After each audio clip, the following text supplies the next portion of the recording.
Goddamn, guys. Goddamn. You know, not too bad, Paul. Not too bad. Not too Uh, bad, man. I gotta give it to him. uh, exactly, bruh. Exactly. I gotta give it to Paul. He showed up today, bruh. And it was a pretty good episode of Raw, man. They had good decisions, good little storyline starting, and overall a good little night on Raw, man. Hopefully they could keep this momentum, man, because overall I enjoyed what they did tonight, both creatively and just flow of the show wise. It was a very nice, good Raw, and it felt really refreshing. Yeah, we didn't see, unless he's going back to SmackDown, we didn't see Danhausen at all, I don't think. At least I don't remember seeing him. No. Um, we, Oh, you know what? He was on a commercial segment. that, and I he did should see stay that. there. He should definitely stay there. That's a great home for him. But nonetheless, again, I thought, started good storylines. There was one really big thing on the show that I really loved that they kind of foreshadowed for the future. You know what I mean? Now, In 13 years. what I was gonna say, what future we're talking about? I don't know if this is the future I'm thinking of, which is maybe like a year from now, or WWE's future, which is 17 years from now. But I thought we got some really nice stuff on the show. Couple questionable things per usual, but for the most part, I thought it was a nice way to come out of SummerSlam and get a little excitement going for the Raw brand. I feel coming out of SummerSlam, most of the stuff to really sink your teeth into have kind of come from SmackDown, and when I say that, really I mean just Kevin Owens. But SmackDown had that on its Essentially. side. Yeah, SmackDown had that on its side for being the more exciting of, what is immediately coming out of SummerSlam. Obviously, they have the Kevin Owens factor, and I think Monday Night Raw did a pretty decent job at, just setting us up for what's to come. 100%. I think they overall set up some good stuff that could be, near future. No, in Triple H, it might be a decade future, but overall, man, was a pretty good night to set some stuff up, man. SummerSlam mostly really only cared about like Kevin Owens coming out of SummerSlam overall, especially for SmackDown. And overall they did good tonight. Raw got a little bit of a refresh visually too, which I Hmm. wonder if SmackDown is gonna get. And overall, it was just a nice little overall refresh to everything for their weekly television that I hope sticks. Yes, and sometimes it is the small things that sometimes it's the small things that are needed, and I was very happy with what they did visually. Kind of looks a little bit Like collisiony, but it, nonetheless, it it reminded me of does. those Now that you OG say collision. that, Actually, I think the collision graphics are actually the exact same. It reminded me of some collision graphics, but I actually really like the collision graphics and stuff like that. The kind of like techie, futuristic kind a of techie, thing they got going yeah. on. So again, I actually kind of liked it, but yes, it did remind me of collision graphics for sure. Did the one thing I did notice from tonight? Did they stop using Godzilla? I don't think I heard it tonight. You know what? Because I was hearing Yeah. another more like rock song, but they didn't like tell us what it is. Like I was expecting some point at the night to be like for Michael Cole to be, we gotta thank our brand new theme song for Raw, blah blah blah. But they didn't do that, and I didn't hear Godzilla, and I was hearing some type of like rock music in the background. So I'm seemingly assuming they changed the theme song too, but they didn't like tell what it is yet, at least. TKO got tired of paying for Eminem Oh, and Juice I was World. gonna So I was gonna say you gotta pay for two big artists, man, Eminem and Juice World. yeah, Bro, they got some random ass band. yeah, yeah. They got the fucking they got the guy that sings the Free Ride to do this new Monday Yeah. Night Raw song. So About AI. I was gonna say, which is fucking music.ai. They got him to do it. um, but but yeah, it did get a nice little refresh, man. How's everybody doing? Thank you guys so very much for joining us here today for another edition of the Unscripted. I don't know, of Unscripted, not the Unscripted. Thank you guys for joining us for another edition of Unscripted.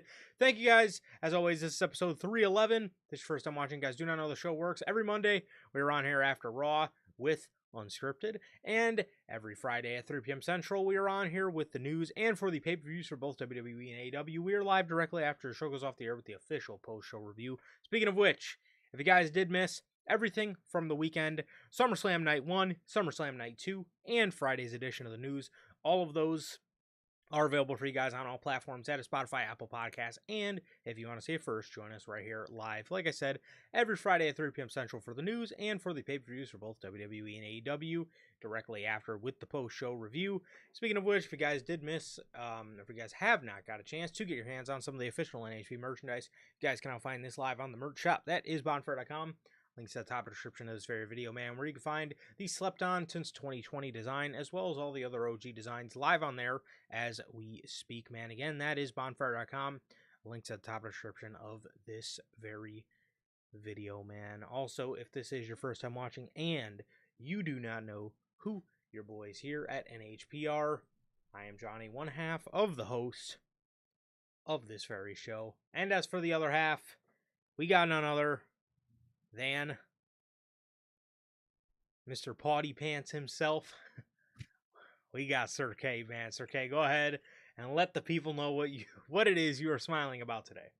Or what? You know, man. What never mind. You know, man, I'm smiling, man. You know, it's party time. And, you know, I think it's a good time indeed, man. I think it was a good time indeed.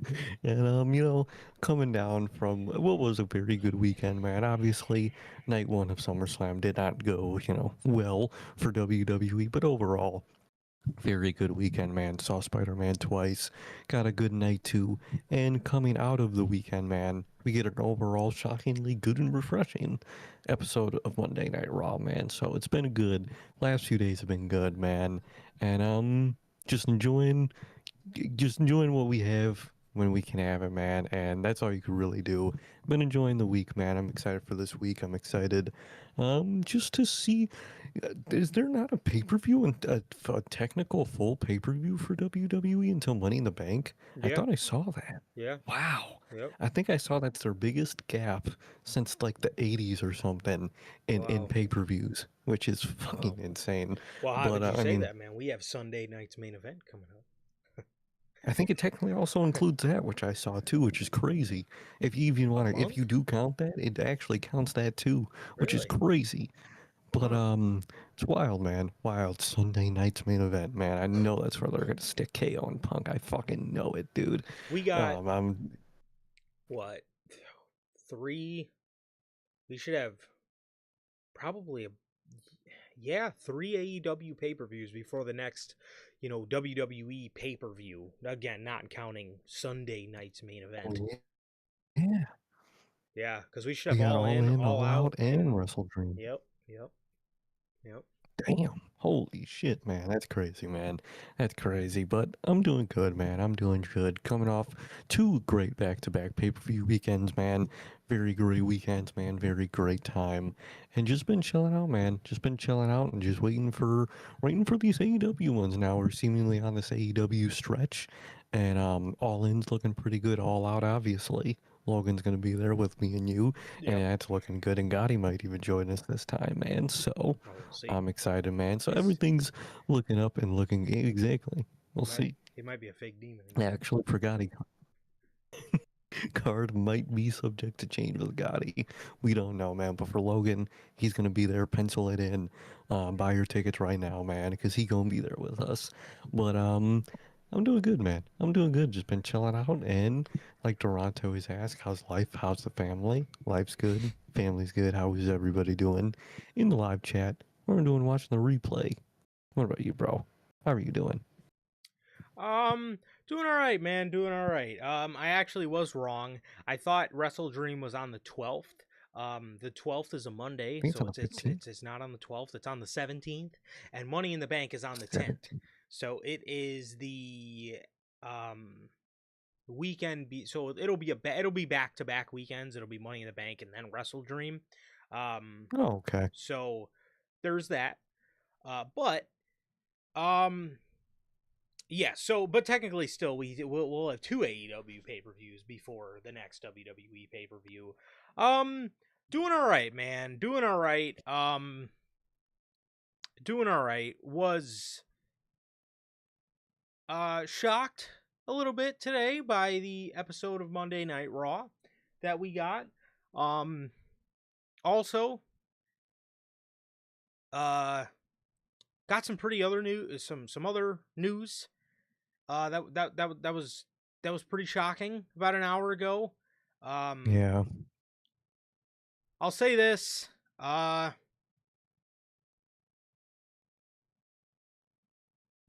ch- Check on your friends. Check on your friends. I know for me, a lot of times, my friends feel like more like my family than my actual family does. So a lot of times, or at least majority of my family, not all of them, the majority of them. Check on your friends. Check on your friends, man. Check on your friends. Never miss an opportunity to tell your friends you love them. Because a lot of times you can be with somebody one day and not even realize it's your last time seeing them. So check on your friends, tell your friends you love them, and be there for your friends. Be there for your friends. Always try to be that shoulder to lean on. Always be approachable. Um, and just check on your friends, man. Check on your friends. I think that's the best thing. I think that's the best piece of advice. I think that's the best piece of advice I could give. Uh, but yeah, 100%, man. 100%. Check on your friends. There's the phrase, you don't know what you have till it's gone. You kind of forget sometimes that applies to people too. And appreciate who you have in your life while you can and while you're still available too, man. for sure, for sure. But um, yeah, yeah, man. Just again, just got some pretty crazy news. Got some pretty crazy news about an hour ago. So um, yeah, just check on your friends and don't miss a moment to tell your friends or tell anybody that you love them. So, because again, 100%. you never know when you never know when it's your last time seeing somebody. So, um, yeah, that's crazy life, bro. It Crazy really fucking is. life, dude. But nonetheless, other than that, definitely brought the spirits down a lot. Um, I'm doing good. I'm doing good. Coming off the back of SummerSlam weekend, 2 nights of SummerSlam, 2 nights of Spider-Man Brand New Day. Um, a lot of fun. A lot of fun. It was. Had a lot of fun. Um, I I would definitely I would definitely say Spider-Man probably capped off the 2 nights better than Paul Levesque did, but that's a different bridge to cross. Um, that's a different bridge to Paul, cross. Uh huh. I think Paul did a better 2 nights with night two and Monday Night Raw than he did with Actually, actual yeah. SummerSlam. So Yeah, this, he I think actually we could look at this as the better night one and night two. yeah. I don't know what he was thinking for SmackDown and SummerSlam night one. Those 2 nights, he was definitely on a reign of terror. But yeah, Sunday and then Monday Night Raw. Yeah, he definitely did a lot better than the actual fucking SummerSlam show itself. But um 100%. uh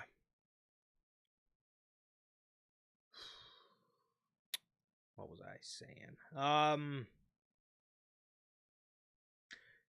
I don't know. I quite honestly forgot. But I'm doing good. Oh yes, yeah. SummerSlam was SummerSlam. Spider-Man Brand New Day definitely made the weekend for sure. That again, it was so nice we had to see it twice, bro. It was really It was fucking really good. that good.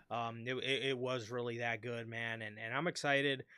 Again, I'm still excited coming out of it. I think just think they did a really good job. But yeah, I mean, a fun weekend. Obviously, we're bouncing right back here for Monday Night Raw. So, nonetheless, I am doing good. I am doing good. And what about you guys? As Durante always asks, Durante's got a birthday week here, so shout out Durante. He We does. definitely got you on Friday, but nonetheless. How are you guys doing? As Durante always asks, I'm good. Family's good. What about you, Durante, Logan, Bell, Mr. Welcome down and cut they shit off, JT, JB, and my guy Jumpin' Jeff, bro. How are you guys doing? Thank you guys as always. Whether you're here now or a part of the Replay Mafia, we appreciate you guys as always. And yeah. Manager Logan is here, and he is still he quite literally is you know thinking about it as we speak, all out. Oh, 100%. He's ready. He's gonna have his Andrade shirt. Yep. Tickets are going to be gotten, and he will be here for All Out, guaranteed. Yes, he will, guaranteed, man. Put it on the books. Put it on the books, man. Put on the books. And He's coming out, man. Do you have anything you need to put on the books? you know what I mean? I got ideas, but I don't know if I can put it on the books. How many You know what I slices mean? of pizza you eating, man? You know, you gotta have at least two. You know what I mean? You gotta have at least two options of pizza. Oh, You know what I okay. mean? Okay. Yeah, I got you. um, we have no SmackDown to talk about today. Because the only thing, Oh, the only thing, to really talk about with SmackDown, we kind of already covered across the SummerSlam reviews. Whether it's Julia being squashed or Haku coming and taking his son Tongaloa's spot in his own group. Um, Wild Park. they put poor old man Haku back out on the road, bro. God, like, Poor guy. like it's a it's a good pairing. He looks, he's cool, obviously, Mm-hmm. but like, man, I hope he's down for it, bro. I hope he's down for it. I really hope so. Yeah, I Hope they're hope not so. dragging him along. I hope so. This poor guy's got to get back to traveling every week. At his fucking old man age, bro, he's got to wear a cane. Come on, man. He's got Come to on. All because he's got to walk around mm, with a staff, partially probably to help him walk. So probably, man. All because of Triple H couldn't get these guys over, so he has to have their fucking father come and get them over. What the hell? how long before they disband this group? Ooh, 6 months. Okay. I'm gonna give it Royal Rumble is where whatever big, maybe between Royal Rumble and Mania. I can see that. I can see that. However, what we will be talking about today, Hell All yeah. Elite Wrestling Dynamite. All right. Dynamite. Okay. All right, man. This episode of AEW Dynamite actually coming out of Redemption. It was actually a really good show. Mhm. Again, some just utterly random AEW Dynamite type of things here. But again, yeah, at Kind of this point, expected. I was gonna say at this point, that goes on the list with death and taxes. So it's definitely one of the more guaranteed things in life. Um, we got AEW Dynamite from the Motor City, Detroit, Michigan. This was an episode of Dynamite that we did not see the Motor City machine guns on, because the Motor City machine guns did not show up in Motor City on Dynamite. They showed up in Motor City on Collision, which we talked about on Friday for the news. But again, just to give my brief thoughts here, Tony, what are we doing? Okay, I get you want Collision to be a watch thing. I get that. And again, I can't necessarily fault you for wanting your show to get watched, but at the end of the day, You need to know what is important enough to put on Collision to the point where this is so important, we don't want our fans to miss it. And this is important, but it's not necessarily the biggest thing in the world we could put this on Collision. You know what I mean? He's got to understand the Yeah, difference between the two.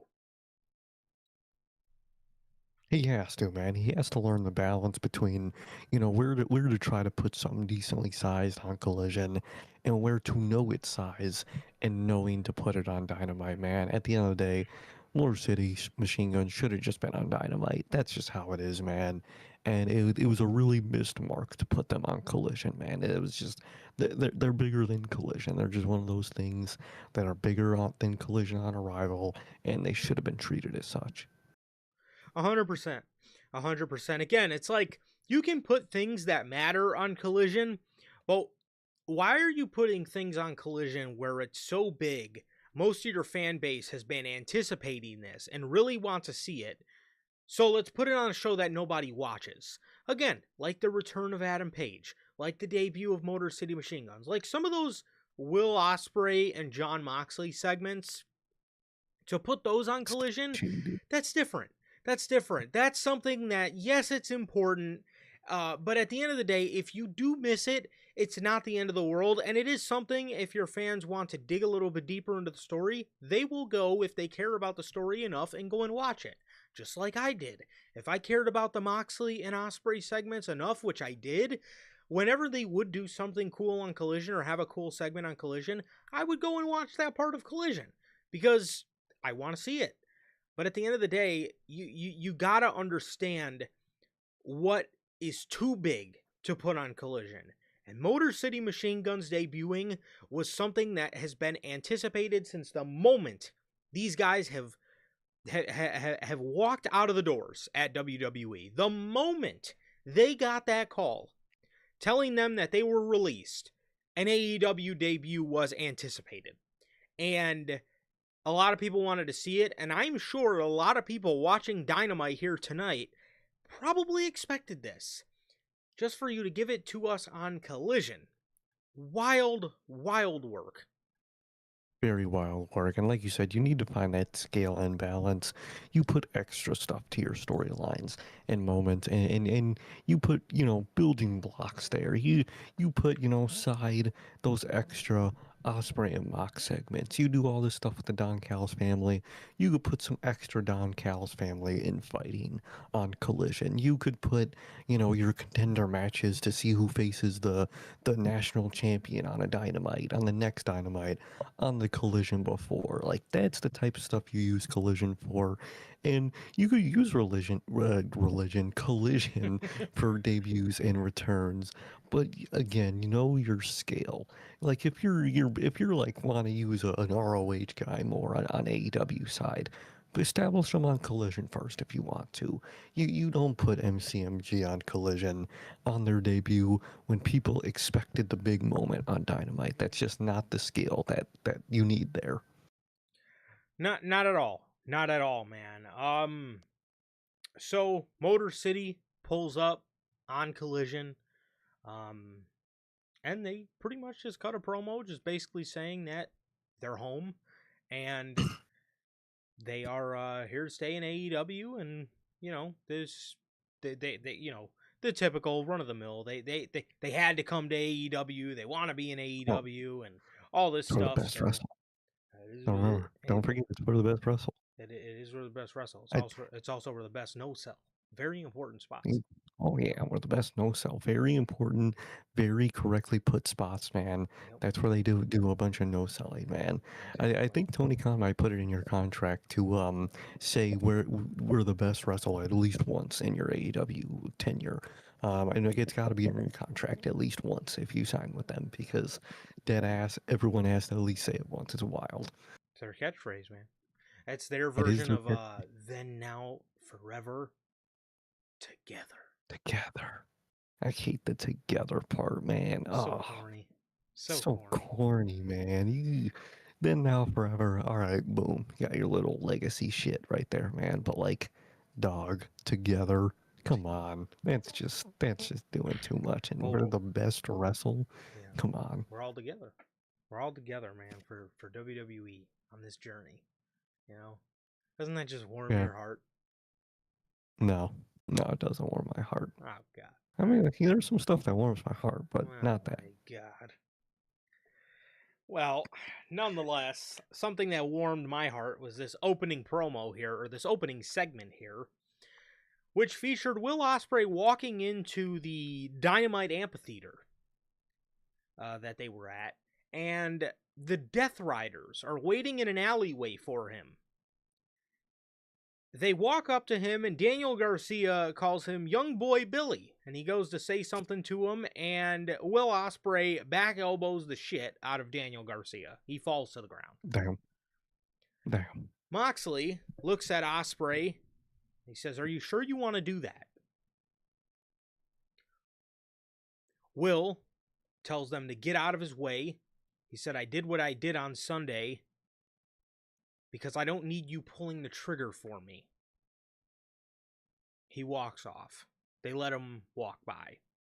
As Hangman then is also entering the arena, he bumps into Will Ospreay. He says, "Back a year and a half ago, when I was trying to make my way towards the AEW World Championship, it was people like you that made me feel like I didn't have to do it alone. And I just want to be that for you." Ospreay says he's already got Kenny Omega breathing down his neck. He's got these guys breathing down his neck. And he doesn't need Hangman breathing down his neck as well. He says, "I like you, but you are friends with Kenny, so I cannot trust you." He thanks Hangman, but he says he has to do this alone. And Hangman tells him good luck, and he says thanks. As this was your opening segment to Dynamite, man, and obviously coming out of Redemption, this is always the first thing, you should put on these kind of shows, man. You need at least a little something of a follow-up to Hmm. bring us to what went off the air for AEW Redemption. I think this was a perfect open to AEW Dynamite. I love the inclusion of Adam Page, but I also love the denial from Will Ospreay of obviously not wanting Hangman, and he does have valid reasons for it. And I really like what they did. Really like what they did here, man. And John Moxley, he's just a wild hair, scary guy. He's just, Oh he got yeah. scared and he's just running off. You know.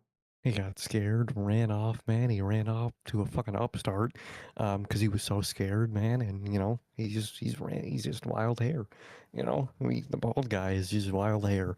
But either way, very good open to Dynamite, very story rich, which is nice to see, especially after pay per view.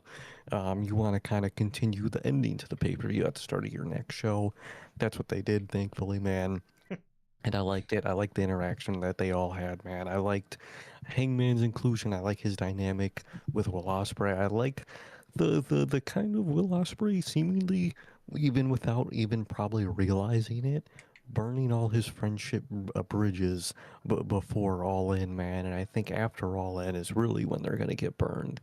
And I think he's not gonna really have anybody that he's gonna be on that's gonna be on his side after All In. And I like that setup.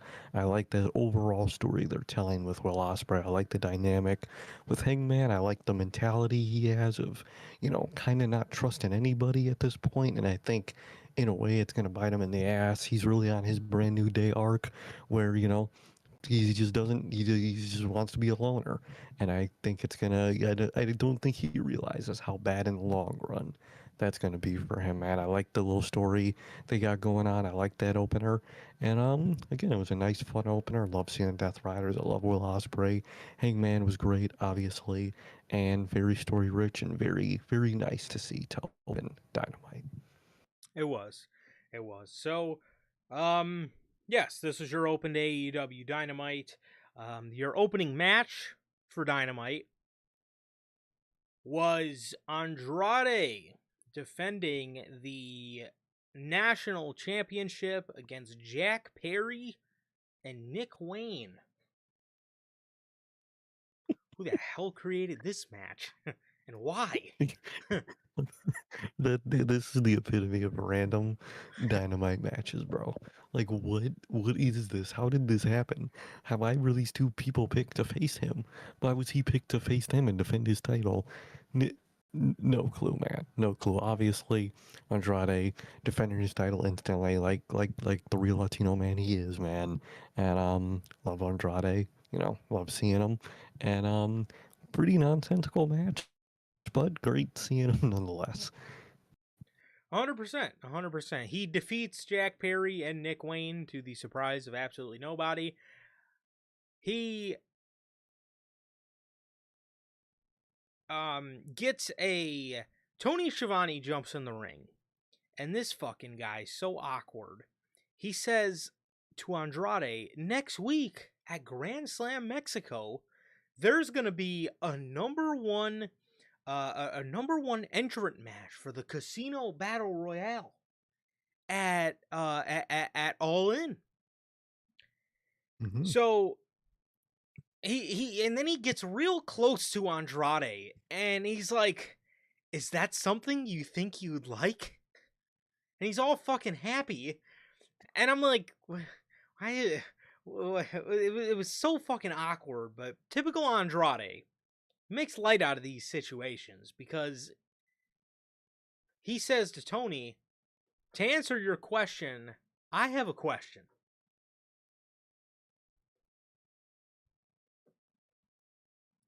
How you know? Ooh, come on, man. How you know? How you know, man? You don't know. How you know? How you know? So Andrade is going to be facing, I think it's like fucking Champa and Mystico next week or something, or Commander, to see who gets number one spot in this casino match. My thing is, why is Andrade in a casino battle royale at All In? Yeah. Why is he not defending the national title? Like Tony, what the fuck? It takes a step forward and a step back, dude. Like, Yeah. I'm very glad Andrade won the national championship, dude. Now it's time for you to have him defend it at All In. That's like the whole purpose here of winning it before the big pay-per-view is to defend it on the big pay-per-view. I don't know why we're wasting this time putting him in another match. I really don't get Tony Khan's obsession with that, with these mid-card titles, man. It's really the biggest detriment to his mid-card champions, man. It really is. You know, constantly, why Tony Khan has to do this with his mid-card champions when every time he's done this, he has a very good, serviceable mid-card champion. He does. Yeah, every good one. This guy's acting like he's got a bunch of fake demons as his mid-card champion, so he always gives them side quests to do something else. Like, no, this is fucking Andrade.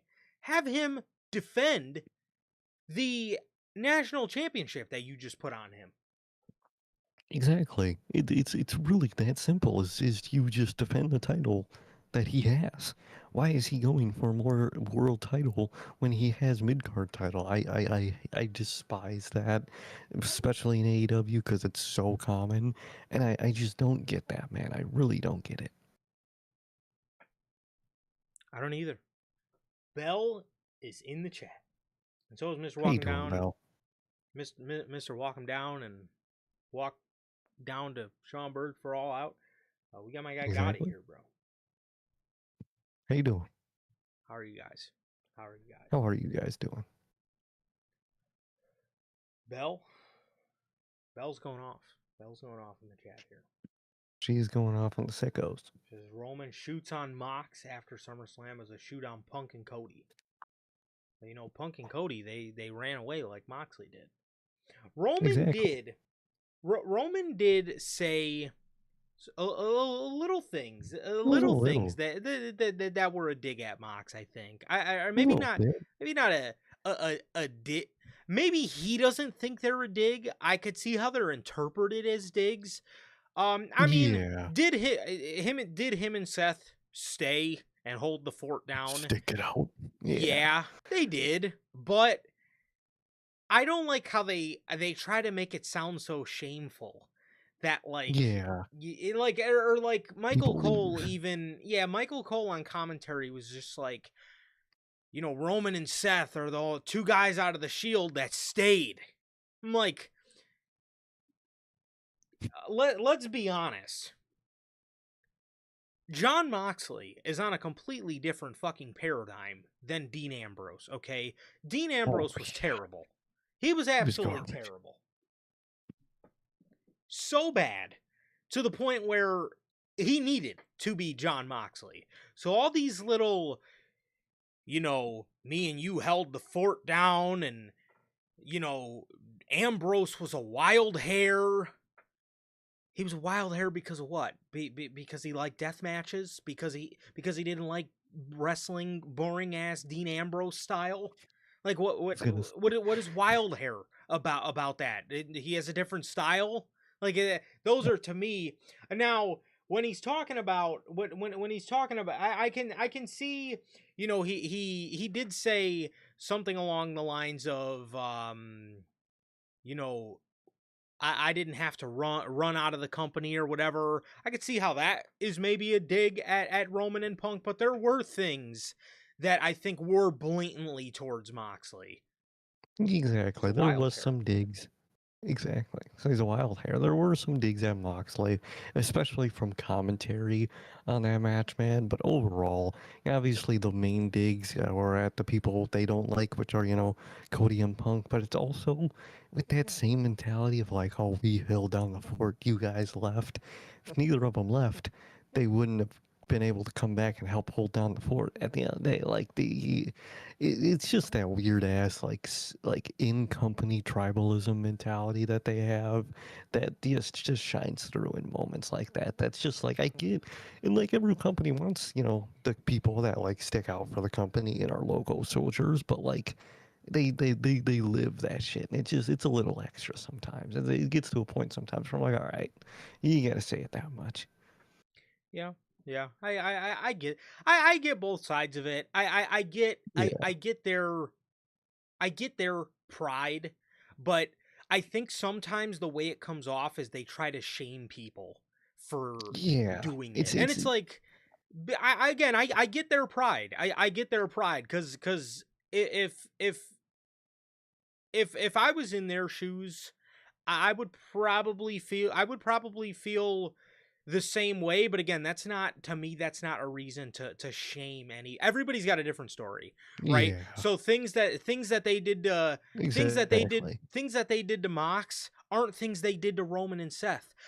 I don't remember Seth Rollins doing Yeah. doctor segments where he had to fucking needle himself in the ass. You know what I mean? I don't remember Roman Reigns having to walk around with a Bane jacket and a gas mask. So and then too with Punk, he had his reasons for leaving. Cody had his reasons for leaving. So again, I get their pride. They were I get genuine their pride. reasons. I get their pride because those two guys are to blame for the current era of WWE being what it is and bringing the company to where it is today. But at the end of the day, again, they weren't put through a lot of the stuff that, and again, those two have bad things that they've went through creatively, but again, if you compare it to Yeah. like a Cody Rhodes or a John Moxley, like, don't shame these people for, or CM Punk, even you know, you don't have to shame these people for leaving. And I think a lot of times for me, what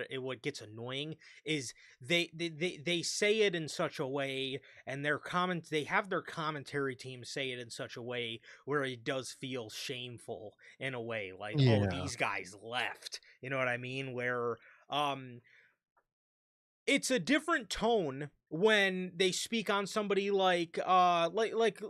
listen to how they spoke during the main event versus how they spoke about Baron Corbin. During the main event, Yeah. it was Roman and Seth are the only two members of So the Shield that stayed. And, and then again, Mox gets called a wild hair, and, it was always just us, and he was a wild hair, this and that. And then when Baron Corbin comes out, it's Baron Corbin left to reinvent himself and wrestle around the world and gain his stripes and fucking Star Spangled Banners. And it's a different tone. It's a different tone. And again, there was certain things I think that were directed at Moxley, even though I think some of it probably was directed towards probably more so CM Punk and Cody Rhodes, because Cody Rhodes thinks he's the fucking man, and he's not, it's Roman he's Reigns. QB1. He's fucking QB8. But Punk, literally the night before, was on their post show talking about, I'm not mad, I'm not main eventing, sounding very angry about Oh, he was not main so pissed. eventing. He was so pissed. Sounding utterly salty about not main eventing, but I digress. So I could see Roman taking the clap back there. And yeah, I didn't see that part as a dig at Mox. It was mainly the wild hair comment and like Yeah, the we Rollins. stayed. It's always Rollins, been us line. yeah, it's always been us. We knew he was a wild hair, and even all the way from FCW, it was just us. Like, stop it. Let's Come on, stop it. like Let's stop it. let's not do revisionism here. It was the three of you at the end of the day. You can't say it was just us. It's a little bit of a dig at the end of the day with that one, man. And like you said, I get having the pride that you stayed and you made this place what it is today. I get that. But when your pride goes into shame of others is when you're taking it too far. And sometimes, not all the time, but sometimes they just take it too far. It's like, all right, bro, I get the pride in that, but it's not that special to other people than it is yourself. And I don't think a lot of them realize that. Yeah, but yeah, again, to me, it was to me, I really think it was, uh, I think a little bit much considering.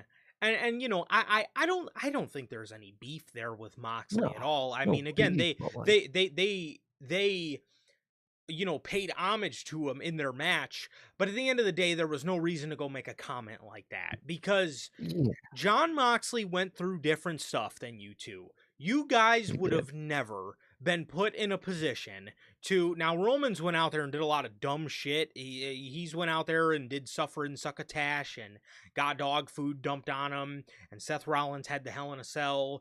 But that was Mox's whole career of Hmm. spraying people with ketchup and putting fucking Nickelodeon slime in a Money in the Bank briefcase to explode in Seth Rollins' face, and becoming Bane, and Driving fucking backwards on the expressway. and driving backwards on the expressway, and uh you know again, another reason it just annoys me. Another reason it annoys me is like uh is um again, just stuff like that. It's like you guys didn't go what you guys did not go and would have never went through what he went through. And this is coming from somebody who fucking hated Dean Ambrose. I And I, hated. I did not like him until he became John Moxley. And now he's one of my favorites in the business, but again, you don't got to make comments like it's only ever been us. That's not yeah, true. You guys all fucking came in together, and again, you guys paid homage to him. So I don't think there's any beef there, but it's like there's no reason it's to unnecessary. exactly. It is unnecessary. It really Just is. it was an unnecessary little, even if there's no beef, little just jab for no reason. Which I get the pride in what you have done with being and sticking with the company, but it's something that you're prideful for themselves, and that other people just didn't get a chance to do. Man, at the end of the day, they also don't realize it was a privilege to be able to stick out the whole time in the company. Not everybody had that same privilege. And especially with Mox, man, he had some horrible, horrible booking. And I will agree with you guys in the comments, man. I will say, that dog food segment is probably the worst segment of all time in the modern era, at least in the modern era. That's the most infamously bad segment in the history of the modern era, man.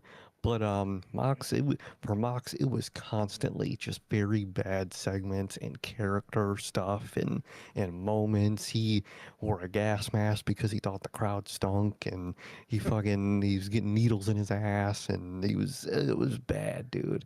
It was bad, man. He got constantly bad booking, and it's just something that I don't think that Seth and Roman realize is a privilege to be able to say that you have been able to stuck it out, because I'm sure some people would have also wanted to, and they just didn't get a chance to, man. So it's just one of those things.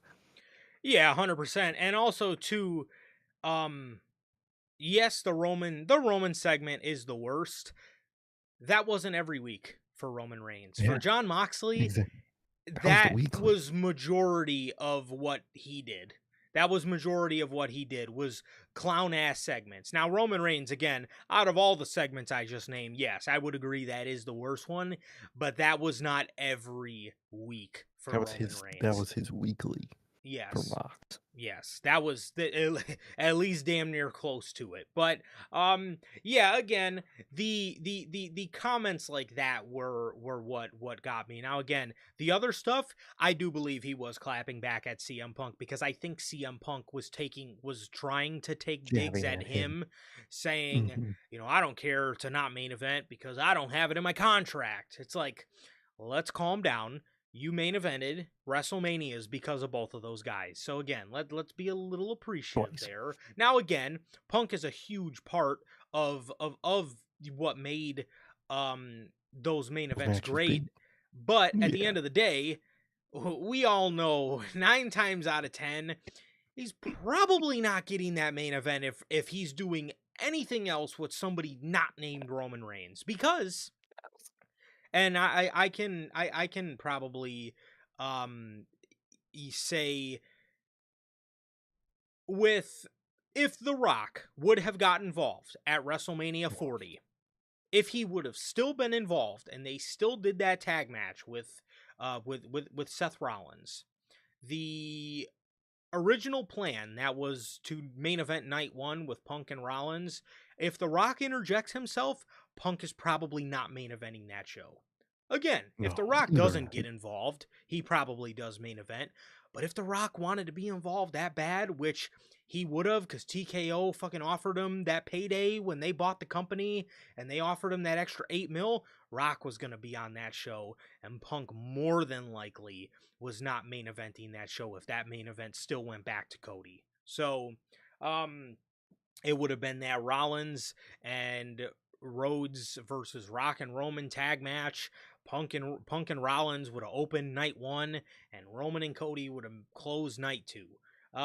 So that again, it was that comment. It was that comment for me. But yeah, the other one, Exactly. CM Punk definitely was a little bit kind of sadly Oh, salty about not main eventing SummerSlam, which he didn't deserve oh, to main event anyway. 100%. That match did not deserve to main event fucking SummerSlam at all, man. Oba deserved it 100%, and his saltiness just really rang through in that moment. Like, come on, Phil, bro. You don't got to do that. Like, again, respectively, you have your main event speak because of Roman and Seth. So at least put some respect on them too. Yes. See, now these are things I didn't see. Bell's talking about fans being upset with Seth and Roman doing the curb stomp. What I can say about these tribalistic fans, and this goes for WWE and AEW fans, nothing matters except location. If something's You done know, in their company, it's fine. If something's done in the other company, they fucking hate they it. hate Now, it. I didn't see any of that Exactly. beef. That is ridiculous. If that's actually what's going on in the world of Twitter, are people really mad that Seth and Roman did Moxley's moves?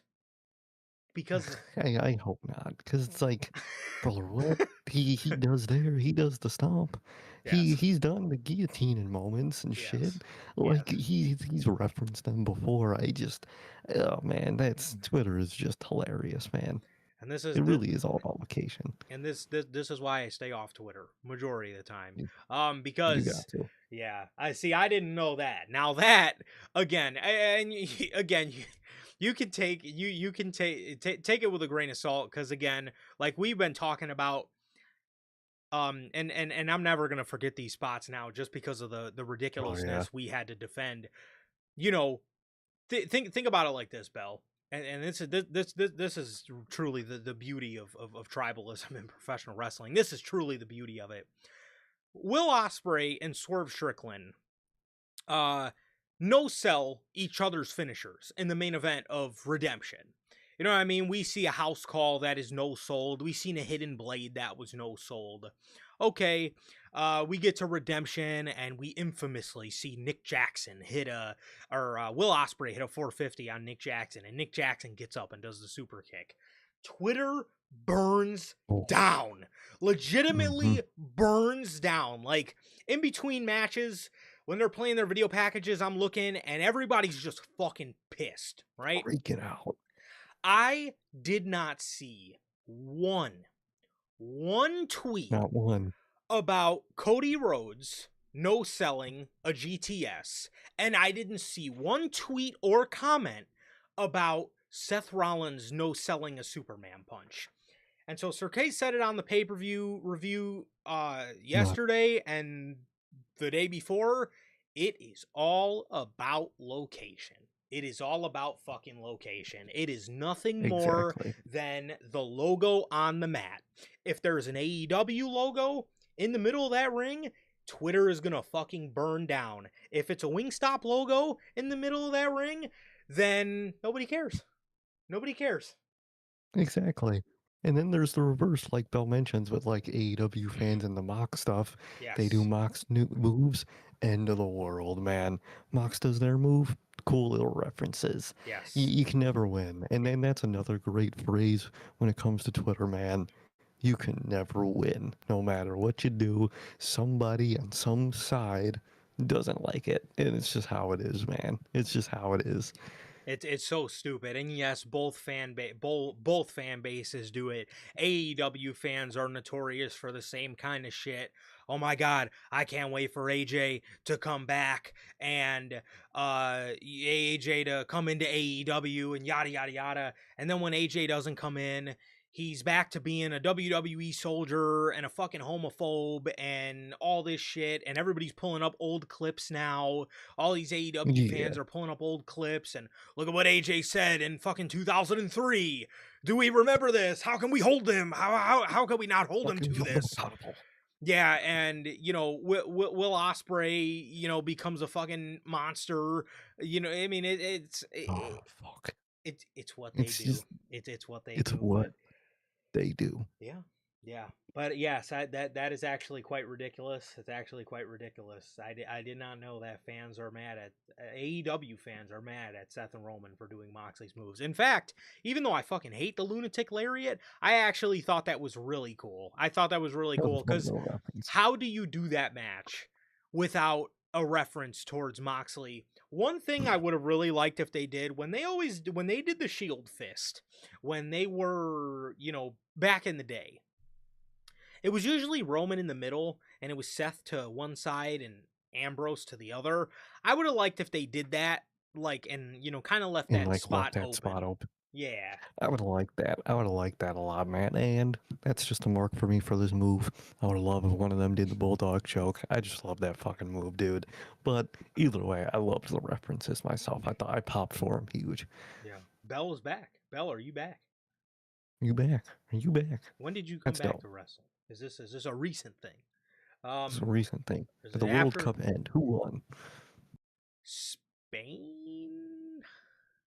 I Oh, not the want country I want to win. I want to say I know it was Argentina versus somebody. I want to Hmm. say it was Spain.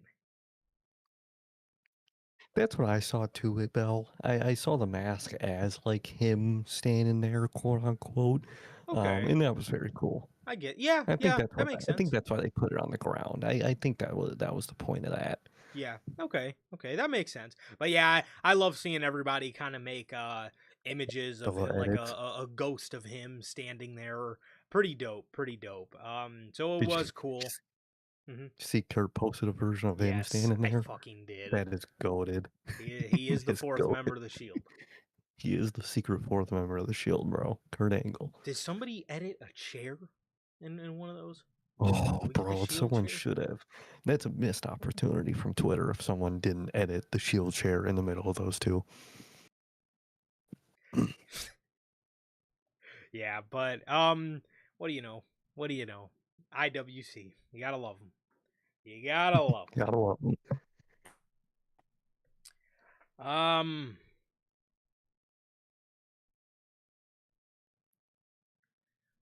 Speedball and Brodito defeat defeated the Don Callis families, Kyle Fletcher, Jake Doyle, and Brian Cage.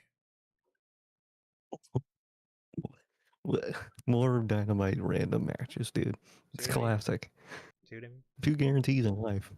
Fucking just random nothingness like speedballing, bro. Dude, why do they make speedball like the baby face hoe? He just fucking teams with every baby face on the fucking on the roster.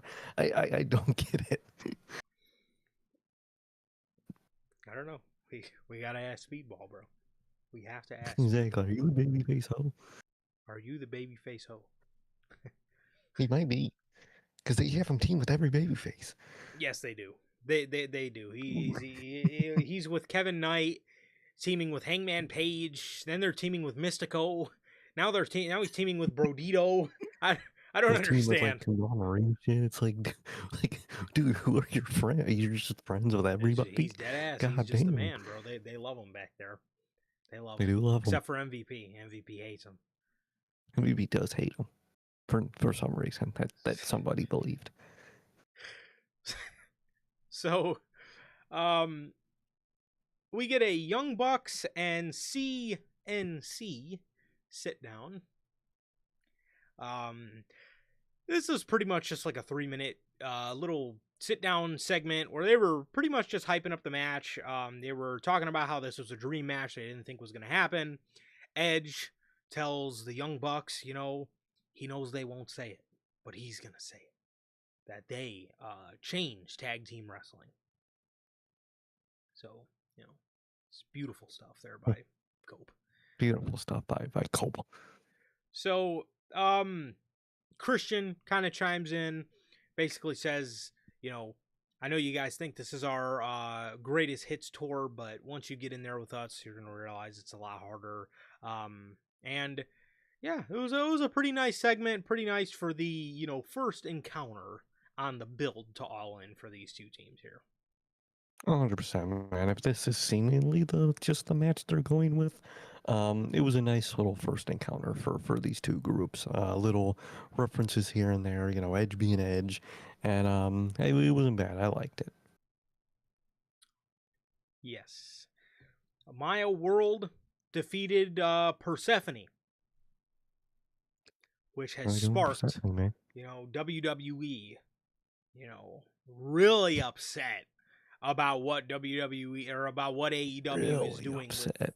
Very, very, very upset about what AEW. How could they do this to Persephone? How could they, man? How could they book a woman to lose a match, man? How could they do that? It's not like they just did that to Julia and like fucking everybody else on the roster. That isn't their like big core. Yeah, But I digress. Quite literally everybody on the roster, minus a few names, get done pretty dirty. But WWE, for all the problems they got, man, they are worried about Persephone. How could they treat Persephone like this with a loss to the TBS champion? How could they do that? How could another company's champion lose to the company's champion that she's currently wrestling in for that match? How could they, man? What would on SmackDown, would they have a AAA champion beat the U.S. champion? Probably not. But that's something they'll never bring up. Mm-hmm. Mark Davis. Also, Bill, while you're here, I need some true insight. In the UK, How loved would you say on a scale of 1 to 10 is Oasis? Seemingly, they're pretty loved. They're like beyond loved. On a scale of 1 to 10, is this really a Brit's national anthem? Like Wade I need the Barrett says. answers. I need these answers. Because Wade Barrett was going ballistic He was on fucking Saturday. marking his ass off for that shit. I need the answers. So on a scale of 1 to 10, how loved is Oasis over there? In the meantime, Mark Davis, he's in the Go. back. He's pissed. He's gritting his teeth. He Oh. is lashing out, bro. Completely crashing out. He says, after losing my national championship, I need to do something about it. I need to take it out on Will Ospreay. Will, we all know you never got the best of me. Me and you next week.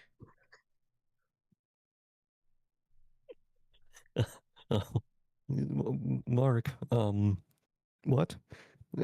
How does that correlate, bro? How do you lose your dude? I almost always call that fucking thing the NWA title, bro. How do you lose the national title, bro? And you're like, you know what? I need to go get it back. So you, random guy I've lost to before, I'm gonna face you because you never beat me technically. Like what? What does Will Ospreay have to do with the national title? What do you mean you're gonna go get back your national title, but you don't go near it at all? You go in the complete opposite direction. What does Will Ospreay have to do with you at this point? What? My God. When I tell you I was so fucking confused, I was legitimately sitting there listening to this promo, trying to put the pieces together in my head as to how that makes any sense. I'm sitting there like, so like, did Osprey? And I'm like, no, It didn't like cost no, them or nothing. they haven't Interacted. encountered each other since the Owen. I'm like, how does losing your national title to fucking Andrade have anything remotely close to do to Will Ospreay? And why must you take this out on Will of all people? Like, how does this correlate at all? It doesn't actually. No, not one bit. Not one fucking bit. So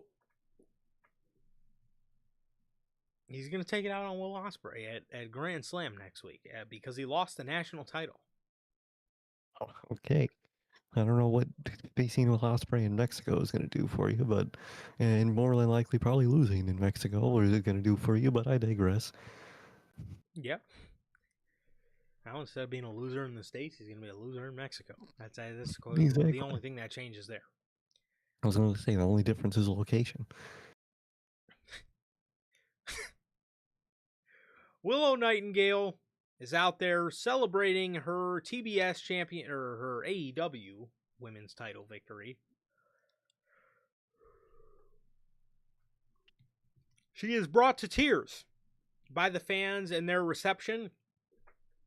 She thanks them for their support. Mercedes Moné comes out there. She explains to Willow how much it bothers her that Willow is so tied to her career.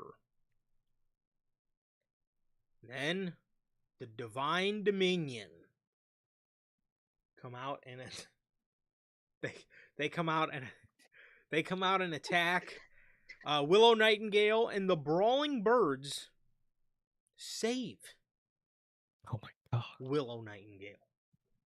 Rolling Birds. Does that mean we are finally getting Divine Dominion versus the Brawling Birds at All In?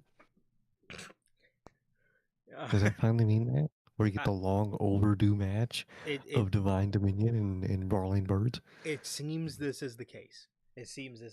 We will get the Divine Dominion versus the Brawling Birds after they came and saved Willow Nightingale here.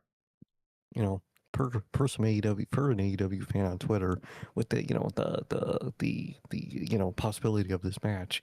It was a picture of all four women, and it said Tony Khan, you need to please at least give them 16 minutes on All In at the very least. I don't know why 16 minutes is the time frame they want, but some fans want them to go at least 16 minutes on the dot, man. So AEW 16 minutes, bro. So random. But either way, kind of Oh. expected this from this fucking little Mick Foley segment they did on the pay-per-view. Kind of just doing more of that. I do like how they were kind of able to tie it into the women's main stuff a little bit. Kind of made it a little more sensible.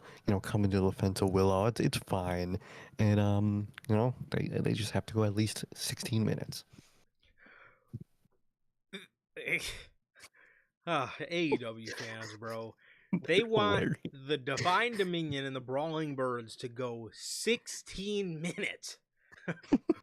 what what is so spectacular about 16 minutes? Like this isn't this, like they're not going to fucking 30, they're not going 30 minutes on an Iron Woman match, like, or 60 minutes.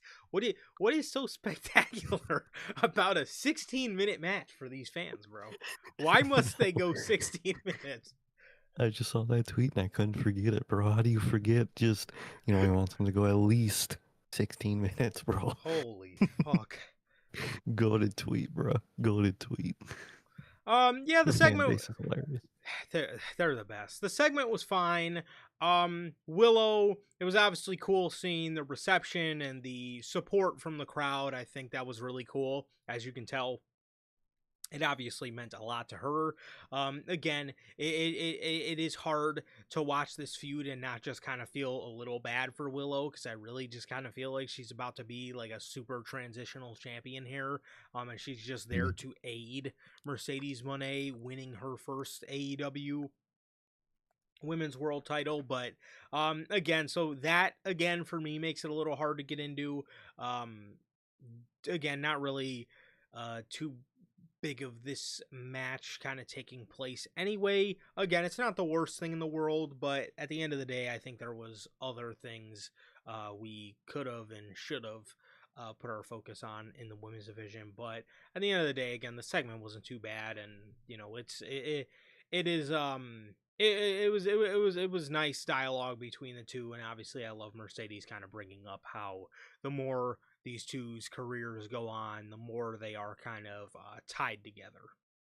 Exactly. I get the point that they're going here for, and I don't even completely dislike it.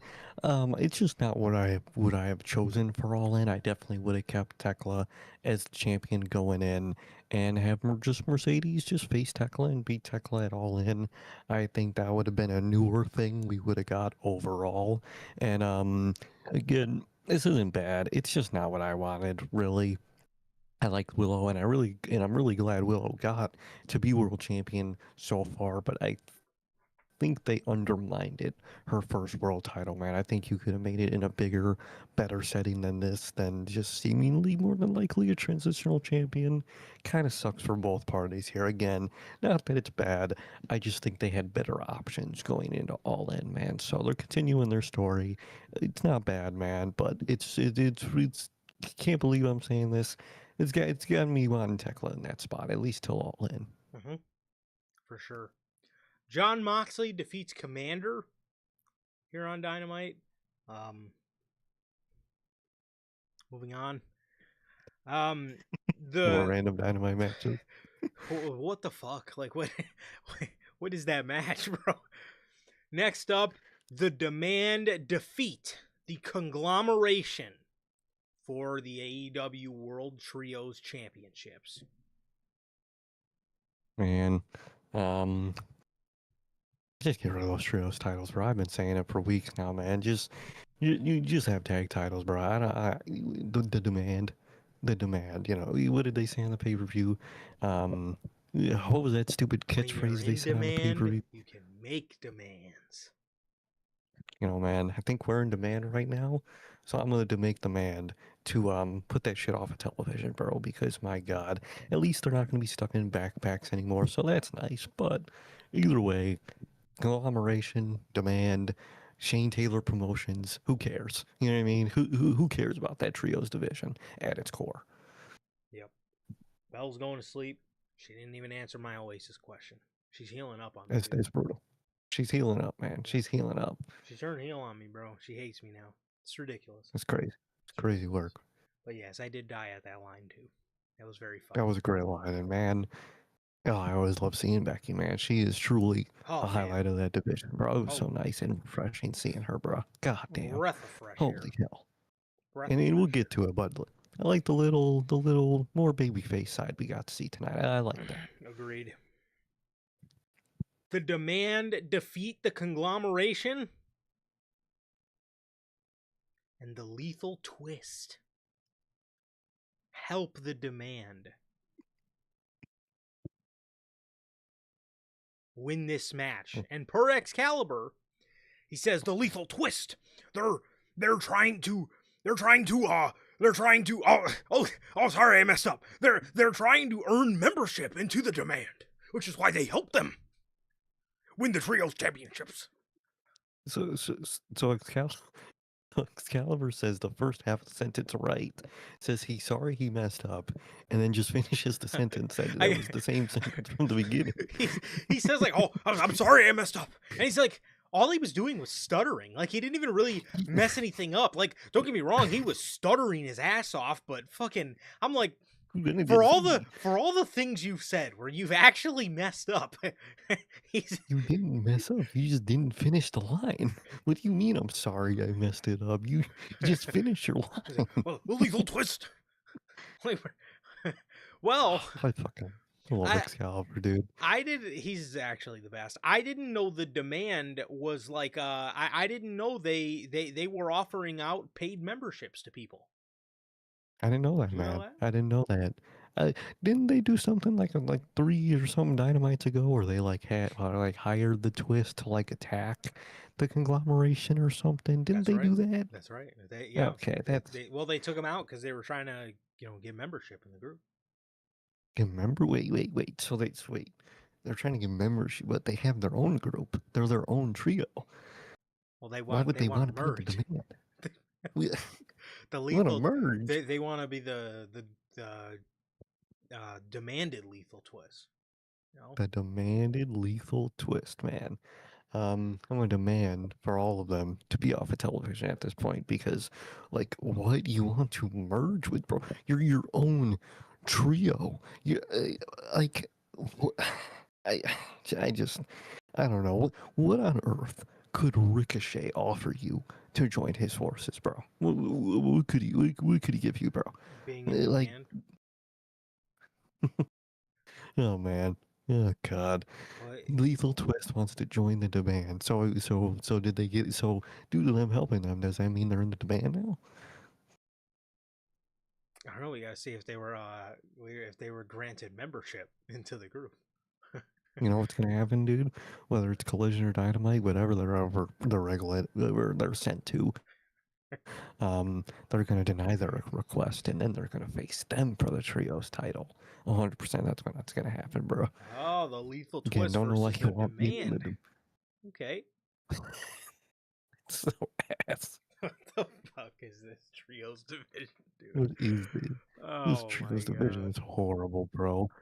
You still got some trios, bro. You They got at do. least three guys. You got the dogs. You got at least three guys that aren't fucking Jay White that you have in the fucking in the Bang Bang Gang. You got hell. You could do fucking members of the Death Riders. You could do this like you have people you could do trios with, and you do the most ROH type shit with the Demand and Lethal Twist, brother. What are we doing here? To make this all better for the conglomeration, Brody King comes out for the save. And then Adam Page comes out and helps with the Yes. save as well. Yes. This is He's what. he's Hey, okay, so Hangman just asked himself, who Yep. is Adam Page? without the AEW World Championship. And the conclusion he came to was a honorary Us for the conglomeration. You mean he's a conglomeration adjacent civilian warrior, is Oh, what he is. yeah, you know when you put it like that. Or you know what? Yeah. He is a conglomeration adjacent. Wait, oh fuck, I fucked the hell out. A conglomeration adjacent civilian cowboy. Huh? Huh? Oh, Come on. okay. I like that. You fucking with it? I see it. I see it. Conglomeration adjacent civilian cowboy. Look at that, man. Okay. Look at that, man. Okay. But he was, you know what? He probably saw Speedball just helping all the other baby faces. You know what? That's my role. I'm gonna just do the Speedball and just help a bunch of baby faces for no reason. You know? I guess that's how he's gonna find himself, man. Not through this Continental Cup so far. At least I don't think he's in it so far. At least not in other stuff. It's through helping these baby faces, the conglomeration, and Brody King. Yeah. 100%. 100%. This is how he's gonna find out who he is, Exactly, by hanging out with the fucking conglomeration and Brodito. Nice. Brodito. Against the fucking Demand and the Lethal Twist. The What the? fuck is this shit, bro? I don't know the worst part, bro. Huh? What are the odds it's the Stadium Stampede match? It probably is, dude. This probably is, dude. This is dead ass probably the Stadium Stampede match for All In. Is conglomeration with Hangman and Brody King versus the Twist and the Demand. Oh, Oh my brother. god.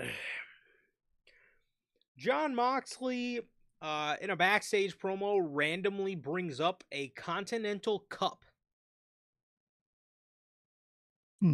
What exactly this Continental Cup is? Apparently, it's going to be like a giant single elimination tournament that is all mystery people in it. Yeah, like the way they kind of described it is like you don't know who you're gonna face. There's like not it does it seems they're at least the way they're talking about it, it's not gonna be like an official like your opponent type of a graphic or nothing, Mm-hmm. but it's gonna be an elimination tournament where you're facing people that like are announced for the tournament, but again, we don't know who faces who. And Moxley is in it defending the Continental title, and it's for the Continental title. He's in it, right? Or is he not in it? Um, I have some images here, so if you um just I can let me throw these in Photoshop real quick. I can get them. I didn't realize they posted all that. It's because they posted it an hour ago. They posted the kind of Oh, they did post that whole thing an hour ago. yeah, they posted the like rules to it. So The little.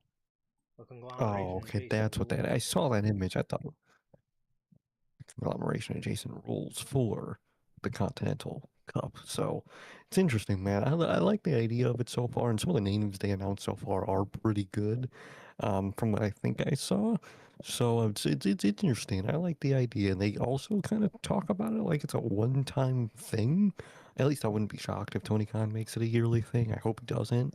But they said the winner of the cup wins the cup permanently. So seemingly, I would assume that means it's only one time thing. Maybe I at least from the vibe I got from it, it almost seemed like this was like a World Cup, but for the Continental title. Where it's gonna be like a bunch of Seem- a bunch of people facing off for it, but let me see.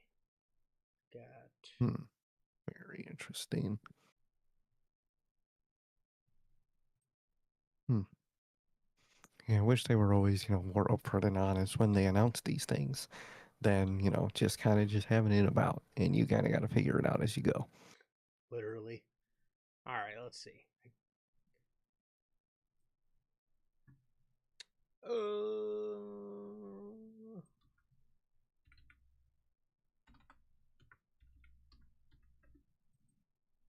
Okay.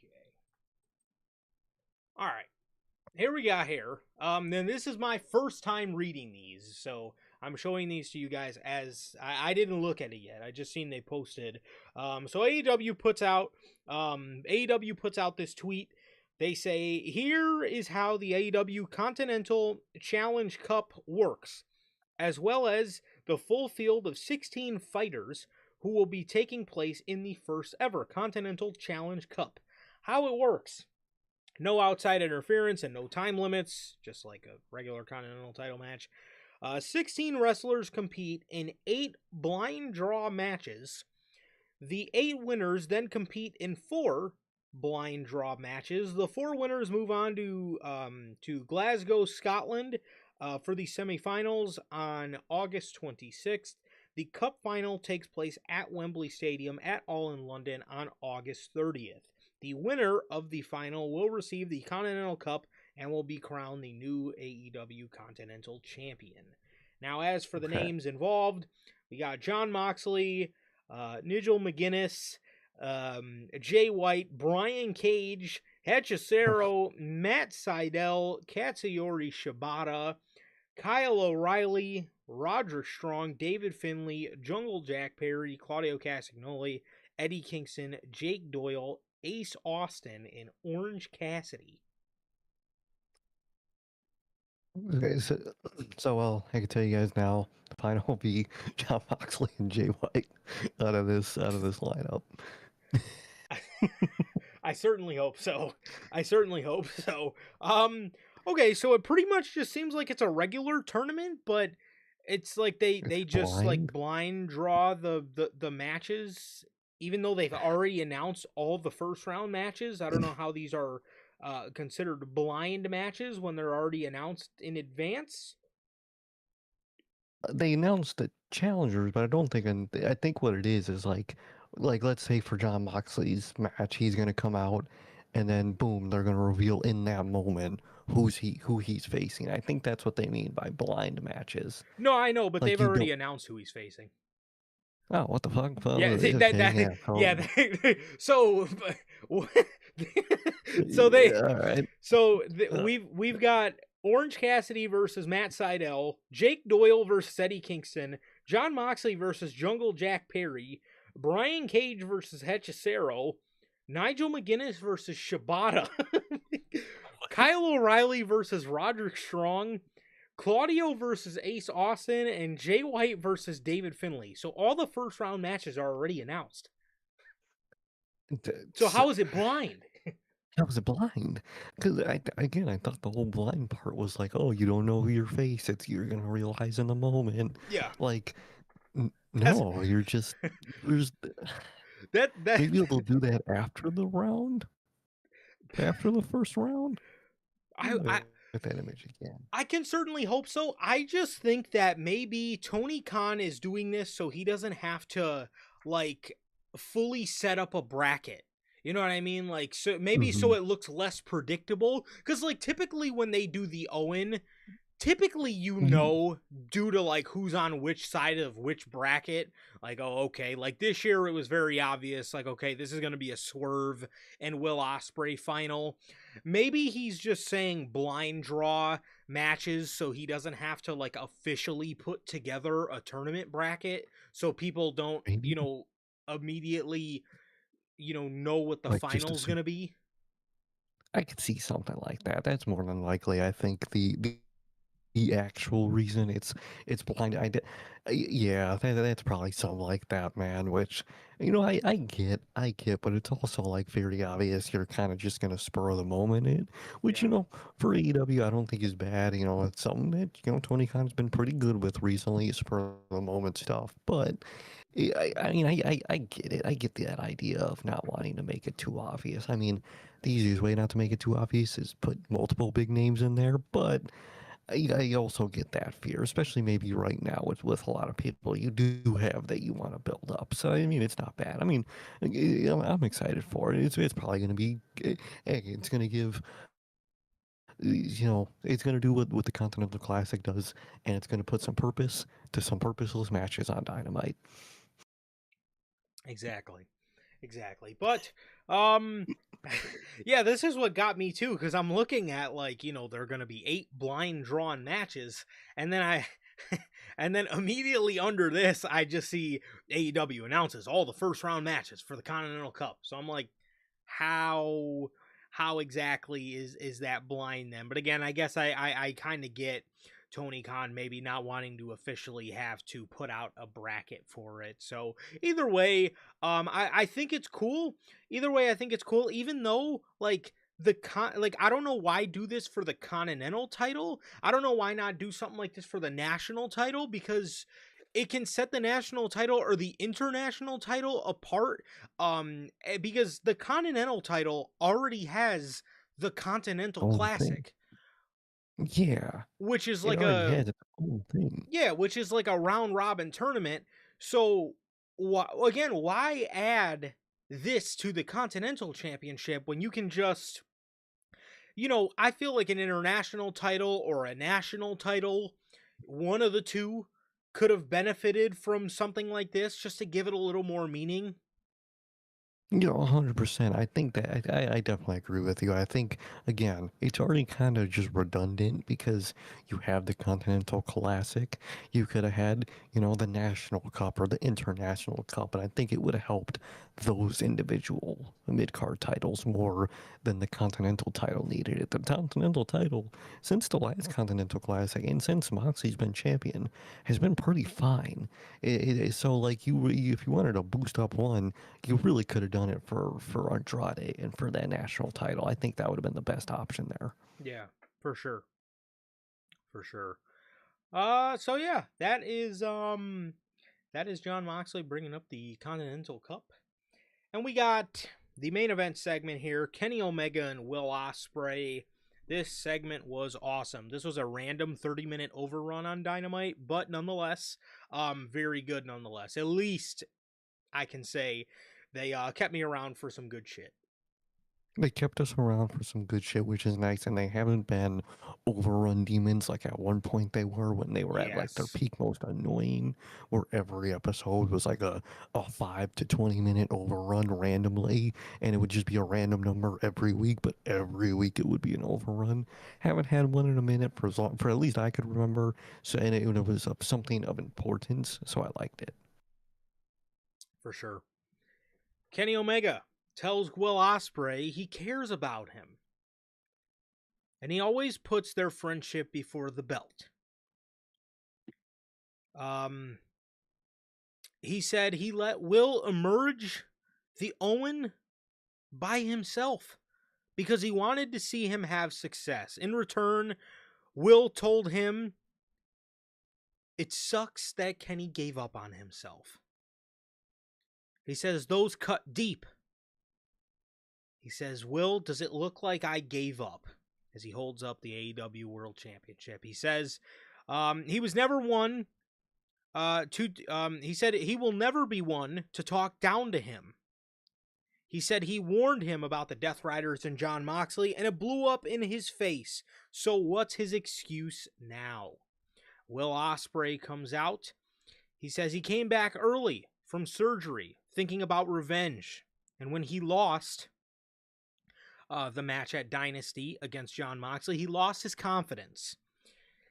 He says when that happened, no one was there for him except for John Moxley.